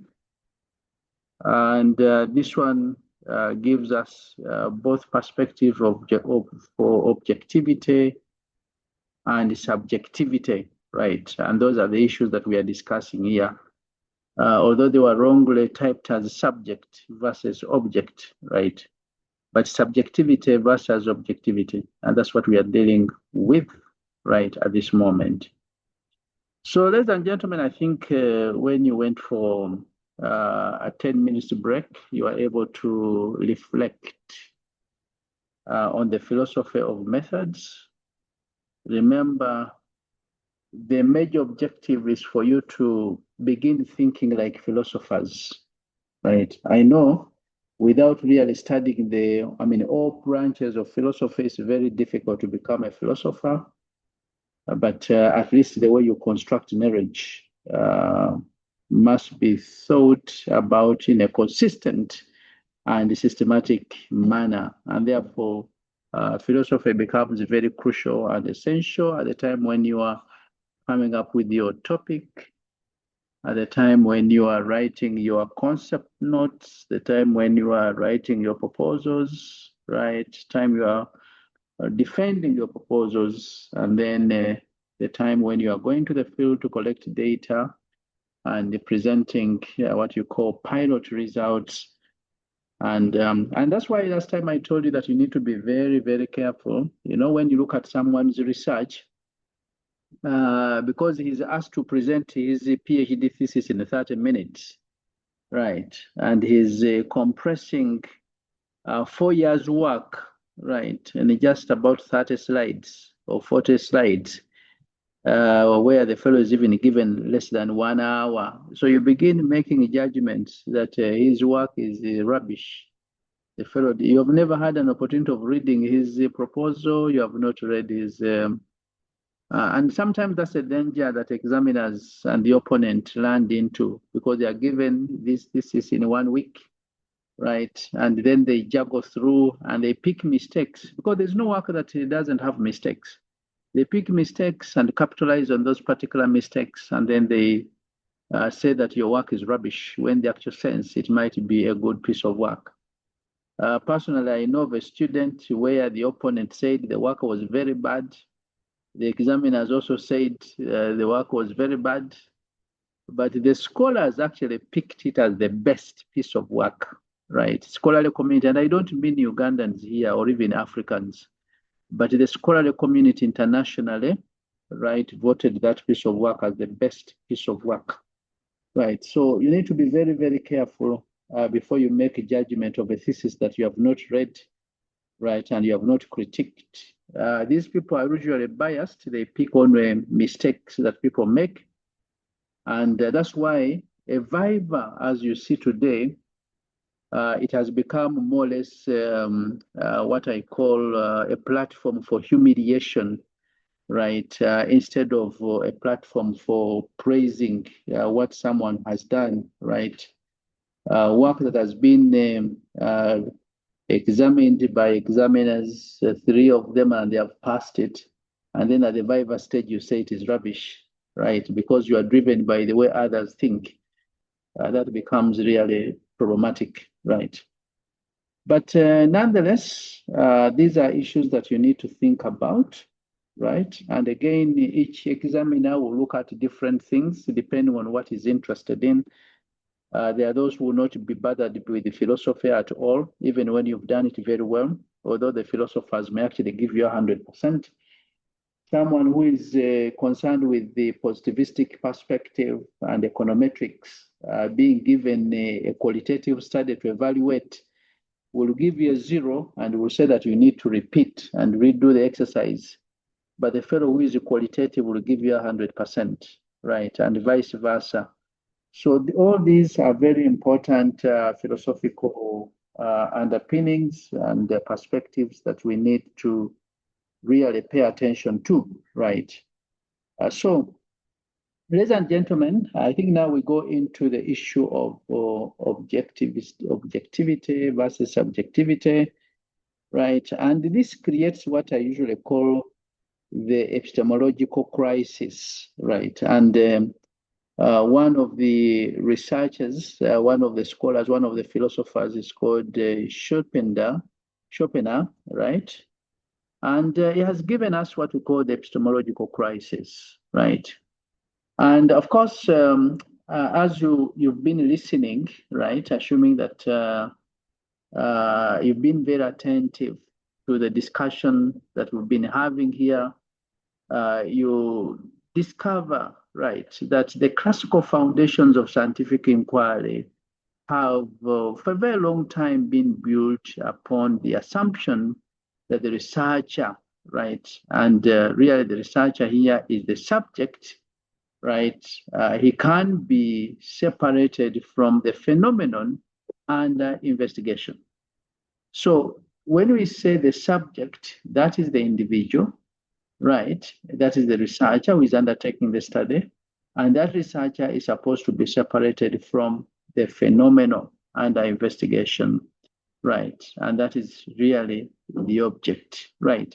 Now, this assumption, ladies and gentlemen, as you can see, underpins the positivistic traditions, right? And I do not want to really spend too much time on this because I've been talking about it. And this positivistic position maintains that knowledge can be generated through objective, right, observation, and that's the objectivity. Objective observations. And these objective observations are free from the influence of the observer, and that is the subject. However, ladies and gentlemen, I want you to think, right, and I want you to join me and go on an expedition, right? You discover that this separation that we are talking about has increasingly come under critical scrutiny, particularly within the philosophy of methodology. And that's why you have this gentleman here. By the way, I'm not very sure whether he's a gentleman or lady, but this scholar here, this philosopher here, Schopenhauer, right, calls this an epistemological crisis, and this is a knowledge crisis, because at the center of this critique lies a fundamental epistemological dilemma. Because if we all acknowledge, right, that knowledge originates from the subject, and that's the knower, right? Knowledge originates from the researcher. then the possibility of accessing an entirely objective external world becomes deeply problematic, because the act of knowing is not passive but interpretive. It involves perception, right? It involves cognition, right? You exercise your mind, your thinking, and it involves making meaning, or meaning making in this case. And as a result, what is observed is never simply reality as it is, right? But rather reality as it appears through the interpretive lens of the observer. So the question of saying that, let me just scroll back a little bit. The moment, I mean, the issue of talking about subjectivity and objectivity defeats one's understanding. That is the subject, that is the knower, right, must be separate from the phenomenon or the object that is being examined or critiqued, right, or the one that whose knowledge is being constructed in this case. So that element, ladies and gentlemen, if you agree with me, becomes a little bit problematic, right, in the area of research, ladies and gentlemen. So I think you can see the problems that we are beginning to encounter now from the positivistic perspective.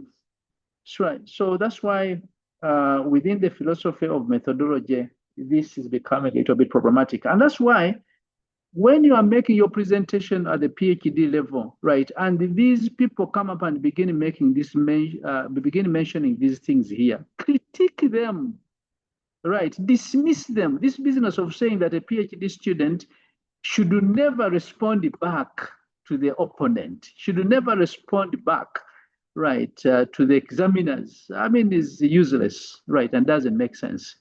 Because you are constructing knowledge, you have taken years, 4 years, reading, researching, studying philosophy of methods, right? So you are knowledgeable. And many of these things, many of the fellows who are interrogating you, right, have not been doing that, right? And they don't have sufficient understanding of the field that you are researching on. But of course, there are those obvious mistakes that you make, right? Again, you acknowledge where you make mistakes. You can. It's always important to listen first, and then find answers, right? Sometimes as I attend the vivas, right, I listen to the questions being asked by the examiners and the opponent, and I say, oh my, we are finished. How can he ask such a question, right? And sometimes the students may not have the experience, right? And of course, the answers to answer, but you see that some of the questions are hopeless, actually, useless, and they don't make sense. Right, so at the center of this critique, ladies and gentlemen, that we are talking about, that is the subject versus object, that is the knower, right, versus the phenomenon, or subjectivity versus objectivity. At the center of this critique lies a fundamental epistemological dilemma, right, that I have been talking about, and we must know what it is. So what is happening now is that this, right, researcher, this philosopher here, right, somehow has come up with a position and indicates that the world, right, is my representation, right, according to the way he looks at things, and he actually uses those particular words, right. He comes up with an assertion that the world is my representation. So, you know, in other words, the world is my presentation is a very nice phrase that captures these insights with some kind of clarity, right? And according to his perspective, reality is not directly accessed, but is mediated through what we call human consciousness, right? So perception, in this case, does not merely reveal the world, but it actively constructs the world. And of course, that is why now various philosophers and researchers build on that particular argument to try and demonstrate that knowledge is inherently inherently subjective, right? So you cannot talk about objective knowledge. So it is subjective, shaped by the cognitive and experiential frameworks, right, through which these individuals interpret their surroundings. And for some of you who want to read ahead, right, of the lecturers or the professors, you better go to the internet and look for the book, The Personal Construct Psychology. That book, Personal Construct Psychology, is in 2 volumes. I think the first volume has about 1,500 pages, and the second volume has about 900 pages, right? So if you read those 2 volumes, then you will understand exactly, right, how we construct the world, how we construct reality, how we construct knowledge, and things like that. Then you will be able to understand exactly what is happening around us. So, of course, although Schopenhauer and other researchers argue that you cannot have an independent reality, right? It does not necessarily imply that reality does not exist independently. Yes, it is there. It can exist independent of the researcher, right? But the moment you begin engaging and interacting with the world, then things change a little bit. So here we simply suggest that our access to the reality is always indirect and, of course, mediated.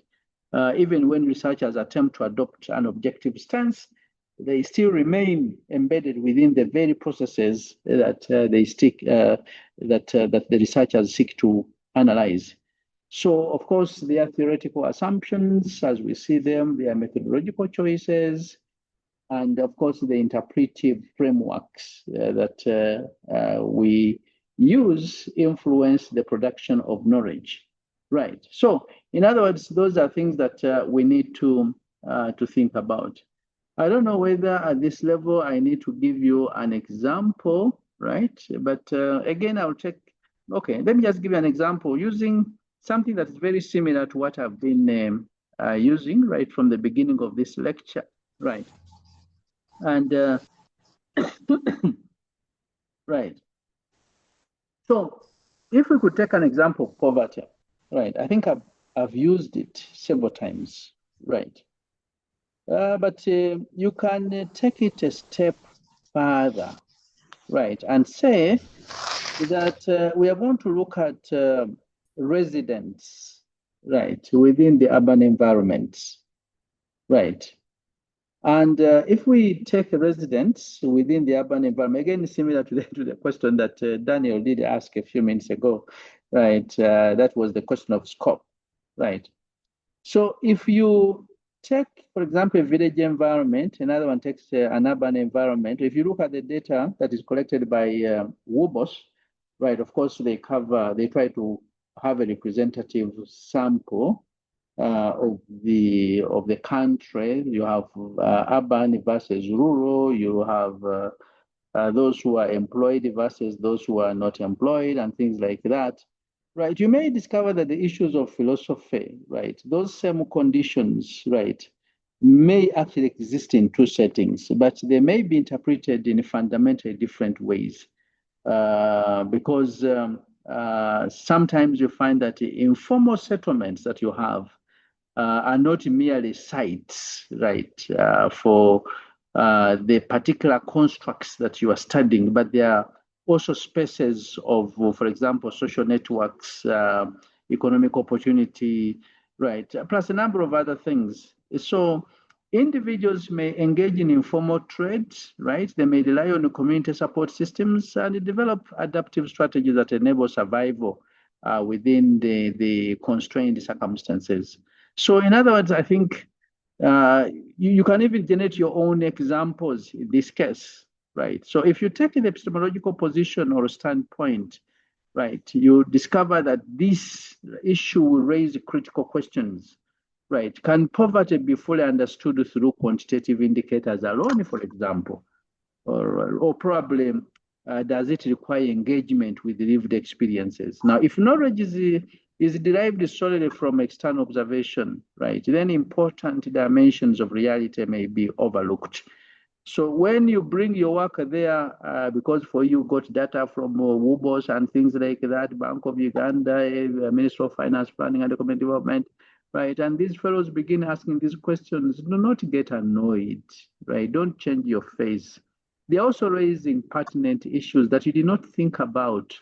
And therefore, at that stage, you are supposed to be humble. That's why I told you that a PhD humbles you, right? You get to learn that the number of things that you cannot comprehend at the same time and also extract knowledge from them and present them meaningfully, right? So you become a little bit humble. You say, well, I did not look at that perspective. I had this kind of point of view, but you say, well, I take the point, right? Next time, if they ask you a question, during your viva or the opponent asks you or examiners or probably members of the public and they say, well, in case you are to do this research again, what are those particular things, right, that you think about? Right, it's time for you now to begin pulling out these things. That, for example, I had the positivistic perspective, but you know, when you are dealing with the poverty, you've got the rural versus urban, whereas these things may actually exist.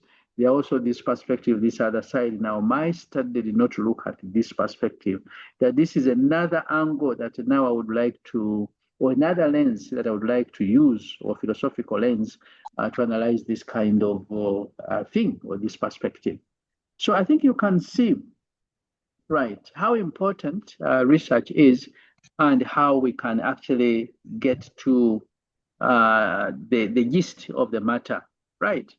So at this time, allow me to go into what I call relational ontology, right? And relate that relational ontology to the interdependence of the subject and object, because that's what we've been discussing, subjectivity versus objectivity, subject that is the knower versus the object that is the phenomenon. Now, of course, as you can see, the limitations of the subject, right? The subject that is the knower and the object, that is the phenomenon. So the limitation of the subject to object dichotomy in this case lead to emergence of what may be described as relational ontology, right? And in this relational ontology, ladies and gentlemen, remember, relational ontology, we deal with the reality out there, right? Now, relational ontology is a new concept that we are coming up with here, right? And this means that reality is understood as arising through interaction, right? Rather than reality existing as a fixed independent entity. So when the knower now, right, that is the subject, begins interacting with the reality out there, yes, then of course that interaction will make us understand that reaction better, sorry, that interaction better, right, or that reality better. So in other words, we don't look at reality in terms of existing out there as a fixed independent entity, but through that interaction between the knower, right, and of course the object, which is the phenomenon. So the researcher shapes the research context through being there in terms of their presence, through the questions that they ask and the interpretation that they generate. And of course, while the context in this case, which is the phenomenon, the object in this case, that of course hosts that reality, simultaneously shapes the researcher's understanding. And of course, that is how relational ontology comes in. So it does not stand alone, ladies and gentlemen, but it exists alongside other ontological positions that offer alternative interpretations of the subject-object relationship. Right. So this is very, very important. And for some of you who want to take us back to the things that we covered in our first session before we broke off for break, where we looked at naive realism, critical realism, and subjective idealism, and constructivist ontology, right? Then you discover that relational ontology in this case will try to synthesize elements of these positions by recognizing that reality is neither entirely independent nor purely subjective.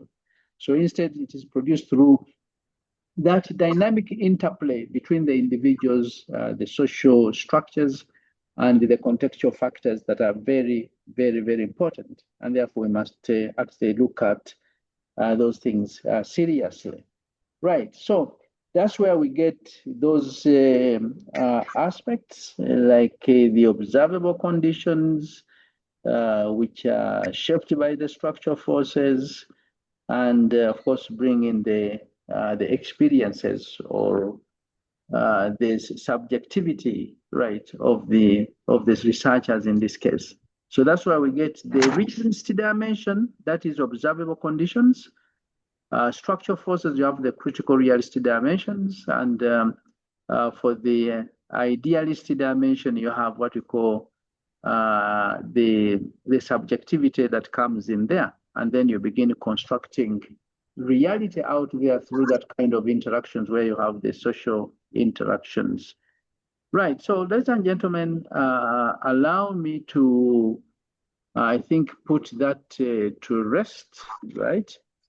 Again, we can have many other examples, right? But let me just move now to the fourth element. That is really identifying others. And here we are talking about the social construction of reality. So when we talk about others, we are talking about the socially constructed reality. Again, ladies and gentlemen, allow me, help me to mute those mics that might be misbehaving. After all, I gave many of you the co-host rights. So when we are dealing with the problem of otherness, right? And this is the social construction of reality, right? Reality can be socially constructed, and there are so many realities that are socially constructed, ladies and gentlemen. So one of the major central challenges, right, with the within this area of ours, the social sciences research, right, of course, lies this problem of otherness that you see on the screen. Right, now that is the attempt to understand individuals. Those are the others, the individuals, right, outsiders, right? The understanding the groups, right? Understanding the communities, right? And those individuals, groups, and communities have experiences. They have perspectives. They have meanings which are not directly accessible to the researcher, meaning that therefore we must go to those particular communities and societies to try and understand what is happening, right? So as you can see, right, there are a number of things that we need to think about, right? Because the social sciences, right, as we see it and as we know it, are concerned with human beings, right? These are human beings who interpret, human beings who respond to and shape their own realities. You shape your own reality, communities shape their own realities, societies shape their own realities. So the process of knowing others is inherently indirect, right? And therefore we need to really think about it, right? And we try to do it through language, through interactions, and through interpretation, right? And this is an important element that we have to think about here. So the social construction of reality is real, ladies and gentlemen. And whenever you come up with a topic, always think about others, right? The problem of otherness, we call it otherness here, right? So you identify others. So, and of course, the objective here, as you can see from the slide, right, is to try, right, and interpret those others, right? And of course, if you do it very well, then you'll be able to do a good study. Right, let me just give you a very simple example before we leave and go to another philosophical position of the social construction that was actually developed by Hegel, one of the early philosophers, right?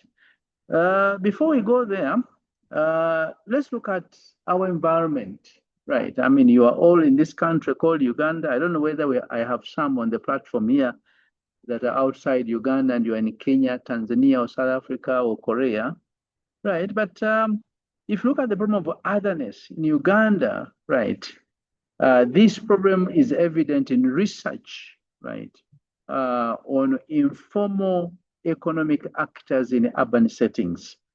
In urban settings, we have those informal economic actors, and I think you've seen how they have been treated. And there's so many others who existed, by the way, they are still there, right? Although you may not find them on the street, like the ones that we are removed from the street.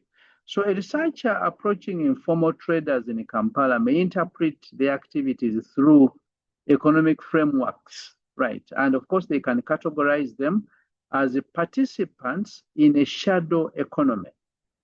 However, the traders themselves may understand their actions as legitimate. And for them, their actions are legitimate forms of livelihoods. And these legitimate forms of livelihoods, they are embedded within social networks and the community practices. Right, and that's why if you have bothered to move around Kampala and some other settings, you discover that some were actually removed from the street, right? But some of the individuals have their stalls still standing tall on the street, right? For some of you who take that road, for example, around Namugongo, I saw one more or less next to the road, right? And the other buildings are the other side, and it's isolated. And when these guys were moving around, they never touched it, right? This one still exists. I've seen also others, right, existing, right, along these. Now, of course, for you, you'll be talking about shadow economy, but for them, they are talking about economically legitimate forms of livelihoods, right? And these are embedded within social networks and community practices.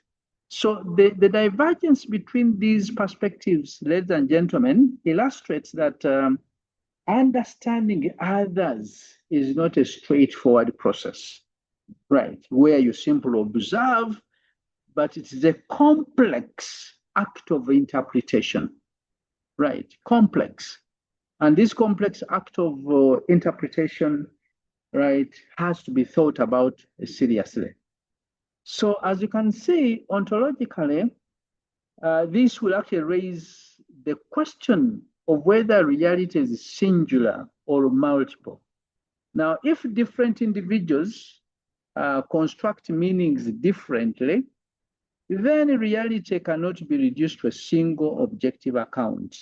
And of course, epistemologically, it somehow suggests that knowledge must be approached as interpretive and theological rather than purely observational, right? And this is very important.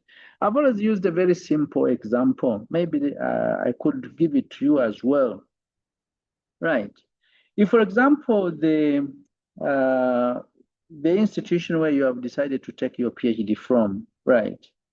Just imagine at the main entrance of the gate, at the gate there, right? Of course, I usually see crowds around the main entrance, right? But let's imagine that an accident occurs, right? You have a student who is leaving the campus and is going through the main gate, and there's an overspeeding car from the other side of Kampala, right? And directly hits the student, right? Just bring about 10 experts to assess the situation and interpret reality out there. Bring a psychologist, bring an urban planner, bring a policeman, right? Then bring, who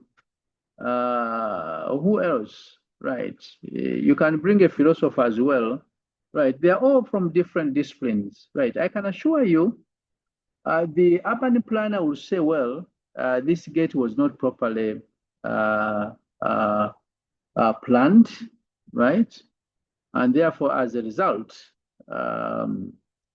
it cannot offer safety to people who are possibly moving from the university and going out of the gate, right? That can be an explanation, one possible explanation from that expert that you're going to pay a lot of money to try and explain what has happened.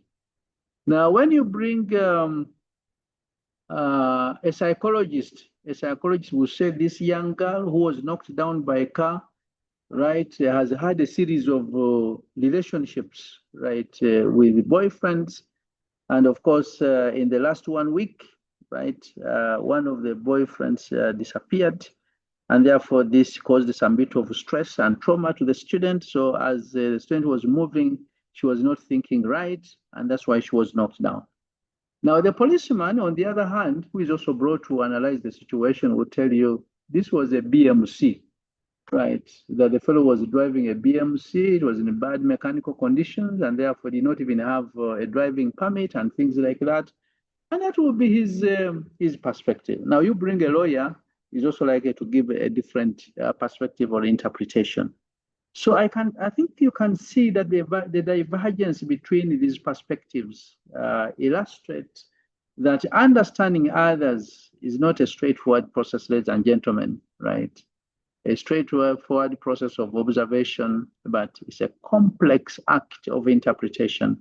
And there are so many things that we need to think about. And that's why ontologically, this will raise the question of whether reality is singular or reality is multiple. And for you, if you're going to use critical realism or pragmatism as a philosophical orientation, then your reality should be multiple and not singular, right? Otherwise, you're going to create problems here. And be sure that you're going to look at these multiple perspectives, right? And all these are very important. So allow me to move to Hegel, right? And that's the Hegelian philosophical orientation, really Hegelian recognition and the relational nature of knowledge, right?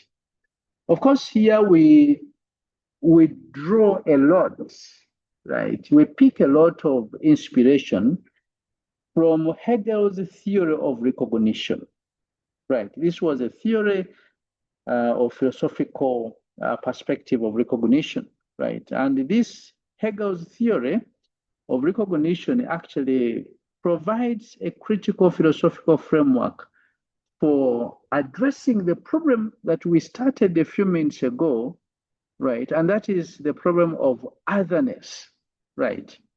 And according to Hegel, right, as you can see from this perspective of recognition, then the self-consciousness does not arise in isolation, but through interaction with others. So he emphasizes the fact that individuals come to understand themselves only by being recognized by another consciousness. And that process that Hegel talks about here is mutual recognition, and that mutual recognition is a foundation actually and fundamental to the development of identity, the development of meaning and knowledge. If you live in isolation with others, you'll never understand yourself, or it's a little bit hard.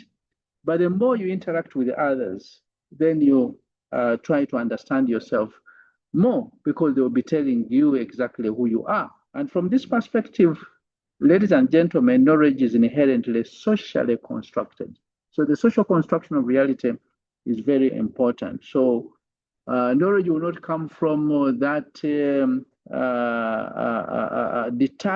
detached observations from the relational processes, right? But as you engage with others, we want to understand how you relate with those particular individuals, right? So relational ontology, as we saw a few minutes ago, and as it works in the Hegelian, right, relational perspective, right, is the fact that the relational ontology has significant implications for social research, right? So as a researcher, you cannot remain external to the phenomenon and study, but you engage with the participants as co-constructors of meaning, co-constructors of knowledge. And the production of knowledge becomes a collaborative process. As you work with those other fellows, right, they shape your understanding, you shape the dialogue, you shape the interaction, and you shape the mutual interaction, right? So again, if we take a very simple example of youth, right? Of course, we've been looking at youth employment, but now we can look at youth identity, for example, right? We could use it to illustrate this particular point, right? So youth identity in this case will not be determined solely by individual characteristics, right? I've seen studies where researchers begin isolating constructs like age, like education, like employment status, right? So you may want to look at youth identity by those particular constructs. But you will discover using relational ontology that actually youth identity is shaped through interaction with the peers. It is shaped through engagement with the social media, right? Through engagement with the participation in the broader socioeconomic context. So, of course, you discover if you are in Kampala here, which is an urban setting, the urban youth in Kampala may construct their identities through networks of friendships because they are friends around, networks of digital platforms and the informal economic activities. And of course, they also negotiate meanings of successes, aspirations, and belonging, right?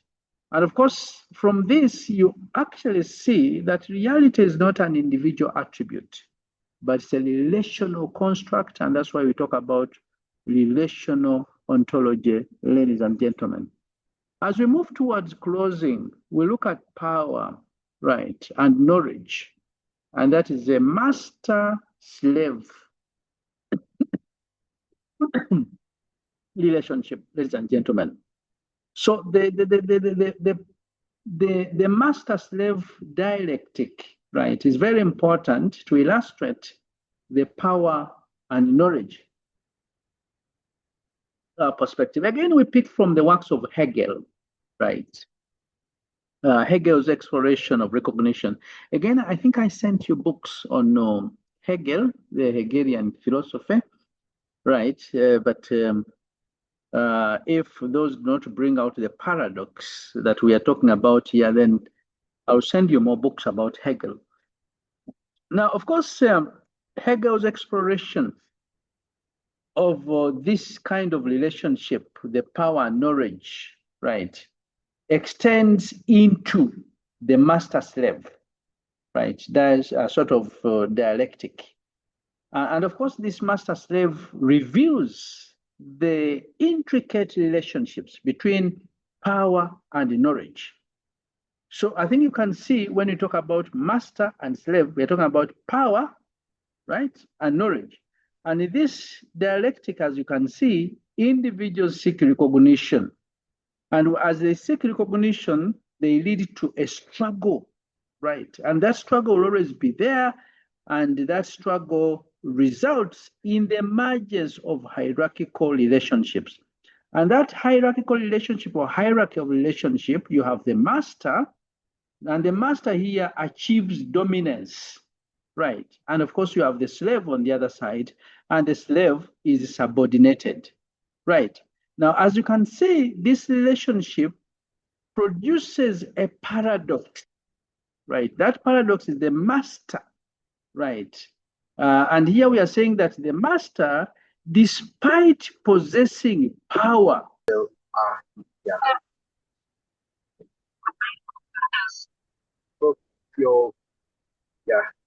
Put your back. hello? Yes, we can hear you, Prof. Yeah, it dropped off, but now we can hear you. Okay, of course, the challenges of internet, right? Once in a while it is on, and then the next minute it is off, right? And of course, the slides that I was actually sharing had also disappeared, right? And you couldn't pick those particular slides, right? But anyway, I'm almost closing, right? So I think allow me to move to the last, right, slide. I don't know why the slides are not even moving, right? Critical thinking, right? And that is really very, very important for you to think about, right? Critical thinking and the judgment, right? So as a PhD student, you'll be required to employ your minds, right? Your ability to think critically, right? And of course, that is thinking beyond, right, analysis. So this critical thinking that we are talking about occupies a very central position in the philosophy of methodology, right? And of course, it serves as the bridge between the philosophical reflections and empirical research practice, right? And I know that sometimes this is an area that is misunderstood, right? It is often misconstrued as merely analytical reasoning or probably the ability to evaluate evidence, right? But you'll discover that within a rigorous epistemological framework, and again, I think as I use the word epistemological framework, we understand exactly where we are coming from, because we've been dealing with issues of ontology, epistemology, axiology, methodology, and methods, right? With the epistemology, we are talking about the theory of knowledge, really, right? So when we come from that area, you understand exactly what we are talking about. So within that rigorous epistemological framework, critical thinking extends far beyond the analysis. Analysis is not sufficient, right? In other words, you are supposed to have a sustained and reflexive engagement, right, with your own assumptions, right? Then you are supposed to be open to alternative perspectives, and then have a commitment to intellectual consistency. So intellectual consistency is very, very important in this case.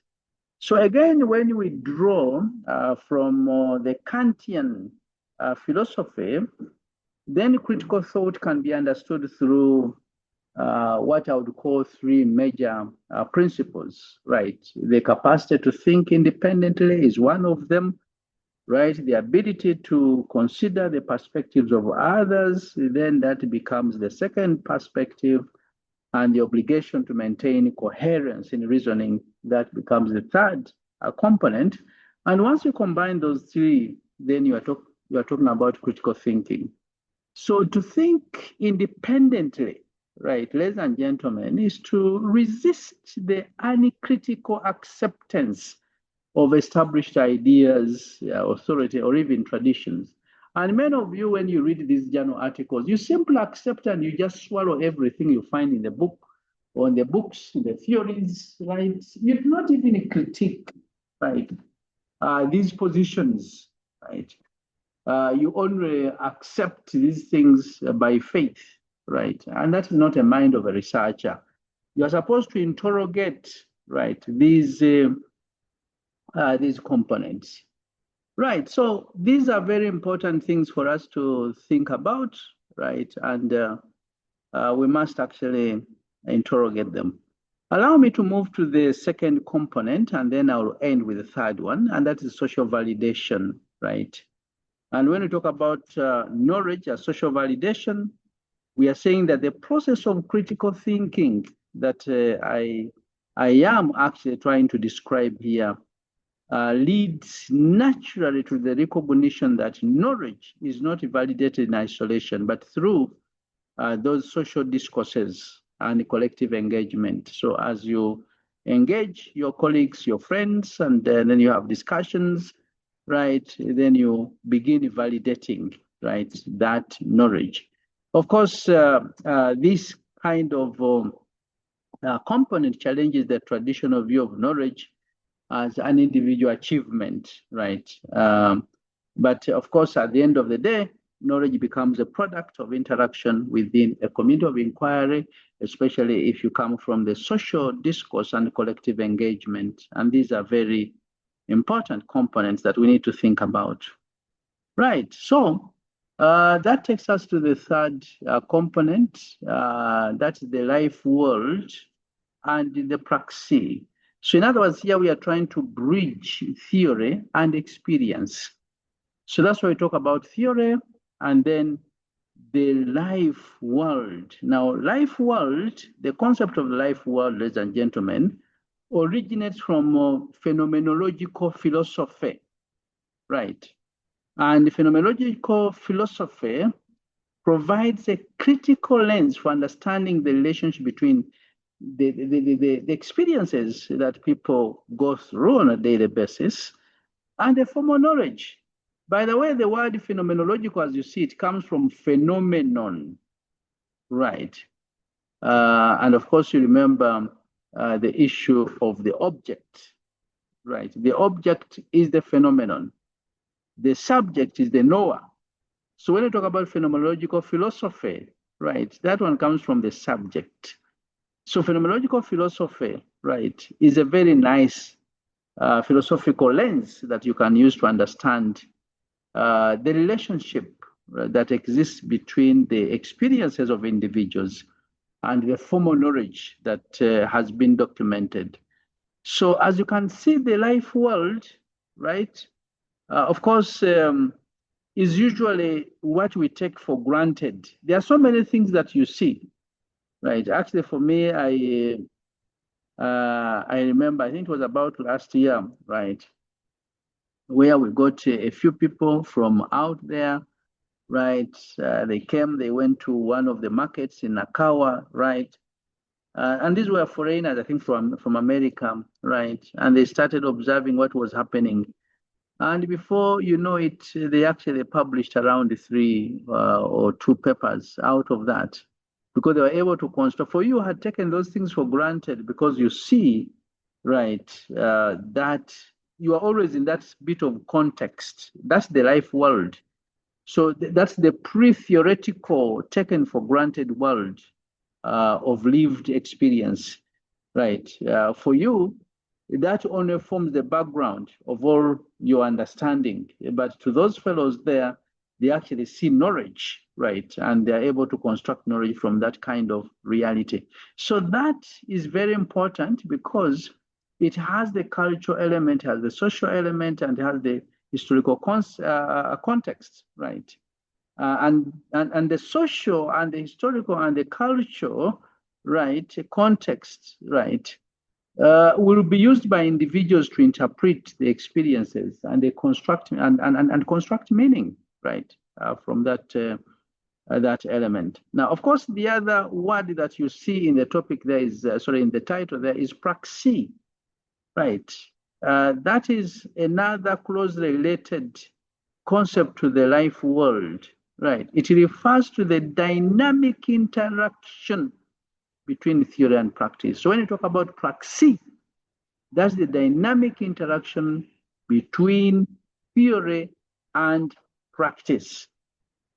And that interaction is always there, and there's always a dichotomy, right? And there are so many discussions about that, and contradictions, and arguments and counter-arguments. Now, the praxis in this case challenge the separation of knowledge from action. So there is an action. There are certain things that we see, right? But as researchers, we should be able to separate knowledge, right? That is epistemology.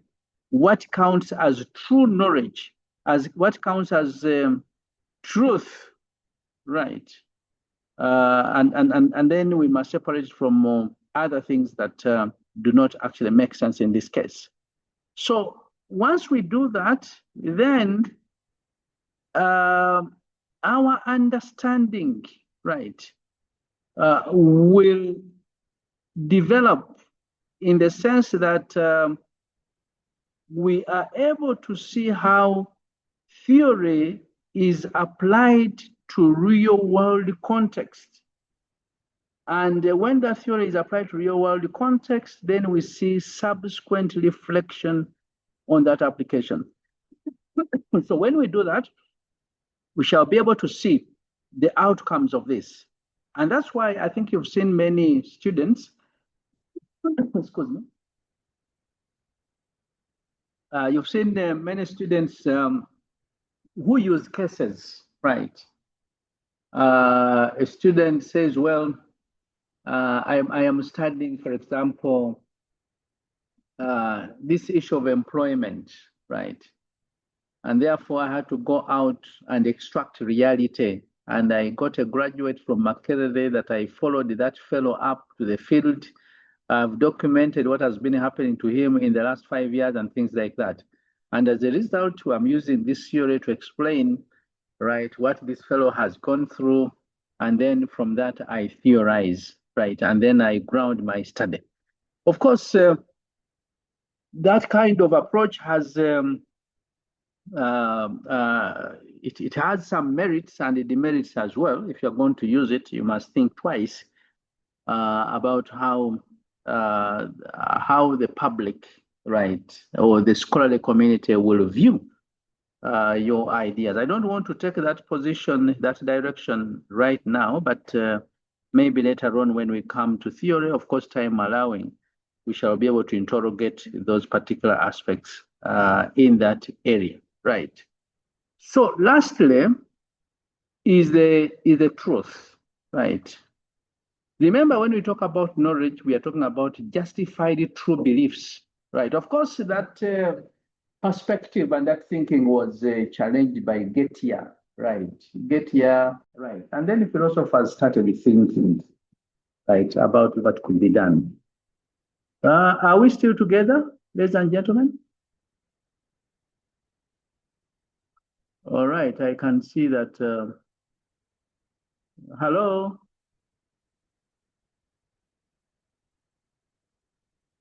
Hello?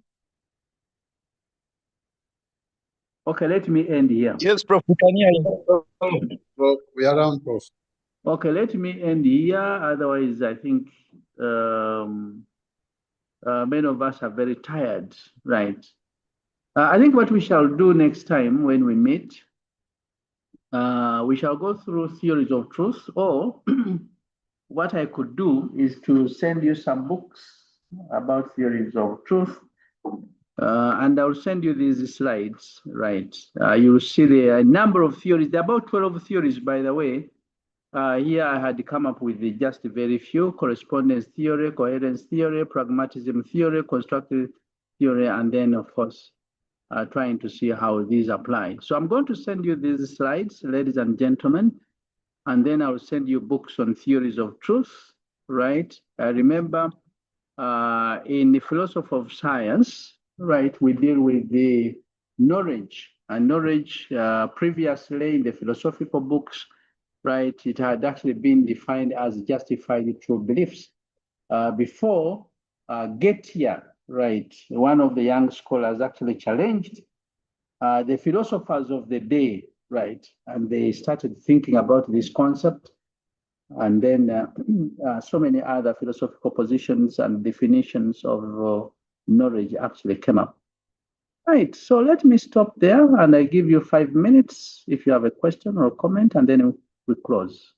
I will not really continue with the lecture. I think that is done, and we shall pick it from there when we meet on Saturday at the university. I'll be there, and we should be able to get into this and discuss. Muwabe, please go on and speak. Is it Muwabe or Muwabile? I think Moabe, Mbarak. Yeah, not Muwabile. Moabe. Okay, Muwabe. Moabe. Muwabe. It's still a name. Okay. Ndio, Prof. Ndio.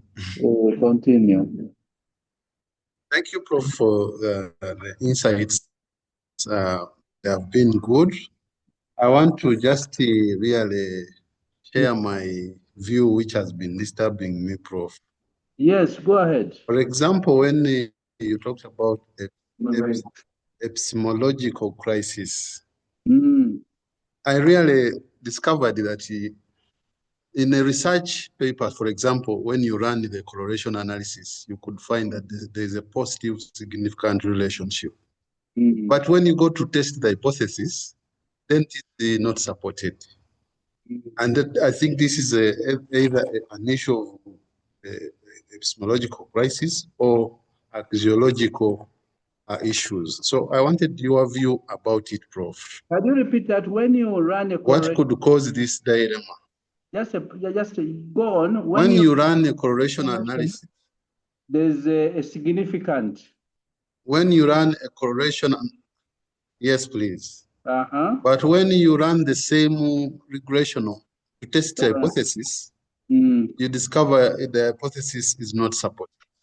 And I find that that is a contradiction.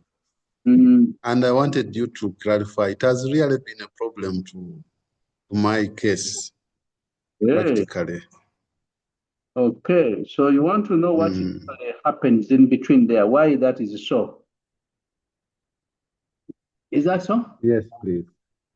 Okay, that's a very simple thing, right?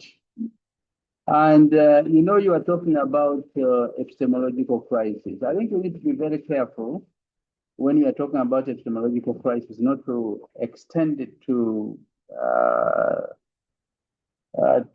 isolated incidents like the one that you are talking about, right? Because you are saying a correlation may actually indicate significant positive relationship, and yet a regression, right? When you run a regression hypothesis is not supported, and you are asking why.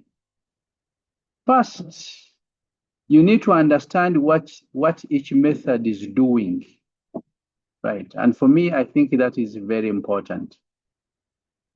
Number one, if you are looking at correlation, a correlation looks at simple association. And that's an association between two variables only. And when you are not controlling for anything, remember you can have a one order, because what you run is a zero order correlation, but you can have a one order correlation. I hope you are aware of that. You can have a two order correlation, so you control for other variables. So a correlation in that case will give you an association between two variables. So it answers a question similar to this. Do these two variables move together, right, in the same direction? That is what you are answering.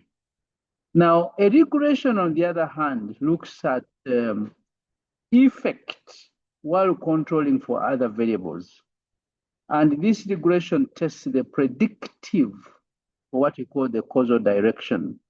So it answers the question of, does X still explain Y when other variables are considered? And that's why you run multiple correlations.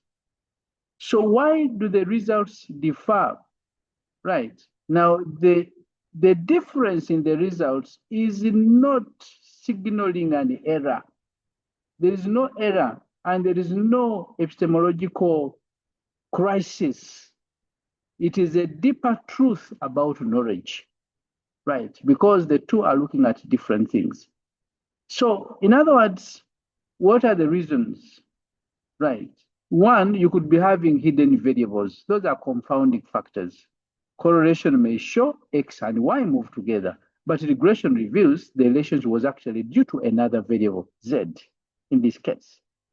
So you need to be very, very careful. Now, reason number two, there is a shared variance that disappears, right? Because the correlation gives you total relationship, right, between the two variables. That's why you have A, B, right, or C, D.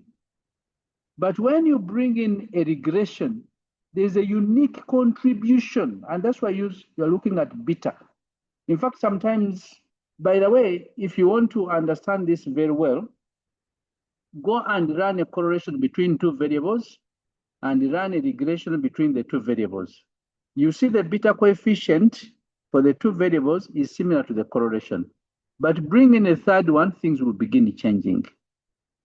So in a regression, you have a unique contribution. If X shares variance with the other predictors, right, what actually happens in this case, right? So in other words, its independent effect becomes weak because there are other issues that come in there. The third possible explanation that you need to think about, and again, this will be covered under advanced research methods, that is the issue of multicollinearity. So variables in this case may be highly related to each other. So the regression struggles to separate their effects, right? But once they are very much related, you will not see, right, that kind of significant beta coefficients in this case, right? But of course, the other fourth reason is the model specification, right? Your regression model may include wrong variables, right? Or they may even omit key variables, and that will actually affect your hypothesis testing. So now the epistemological crisis, again, you need to be very careful when you're using these words and how you're using them, right? Because this is an important part, right? Which result is the truth in this case? Because that's what brings in epistemological. Epistemology is about the theory of knowledge. It's about truth. What is considered to be true, justified true beliefs, although the get here problem complicates the matter. The correlation says the relationship exists. Regression says hypothesis not supported. So what is the reality in this case? Both are correct, but they are answering different epistemological questions. Correlation, you have the surface reality. Regression, you have controlled or conditional reality. So this shows, whoever asked the question, Mr. Muabe, knowledge depends on how you ask the question and how you model reality. So in your thesis, you should never say the results are contradictory. No, instead say, while correlation analysis indicated a significant association between X and Y, regression analysis revealed that this relationship does not hold when controlling for other variables. Of course, this suggests that the initial association may be influenced by underlying confounding factors, right? And then that will be okay, right? So here we pick the epistemological lesson. Does data not speak for itself, right? Methods only shape what we know. Right. So I think it's very important for us to recognize that part. Is there any other question? Have I answered your question, Muabe? I'm very sorry if I do not. I'm so much convinced, Prof. Okay. I'm so much convinced. Thanks for the insight, Prof. You're welcome. Thank you so much. You're welcome. Any other question, ladies and gentlemen? I know people are tired. And I don't want to make you very, very tired, right? So, ladies and gentlemen, thank you very much for attending this lecture. It has been long. We started at 6, now it's coming to almost 9:30. Those around 3.5 hours. Our lecture on Saturday will not be this long. I intend to come over there and have a discussion with you, an intellectual discourse or gymnastics, right? Maybe for around 1 hour. And then time allowing, again, if you have any question that you want to ask, I'll be more than happy to respond to your questions. Right. It was nice having you. Enjoy your night and good night. Let's meet on Saturday at the university. Bye.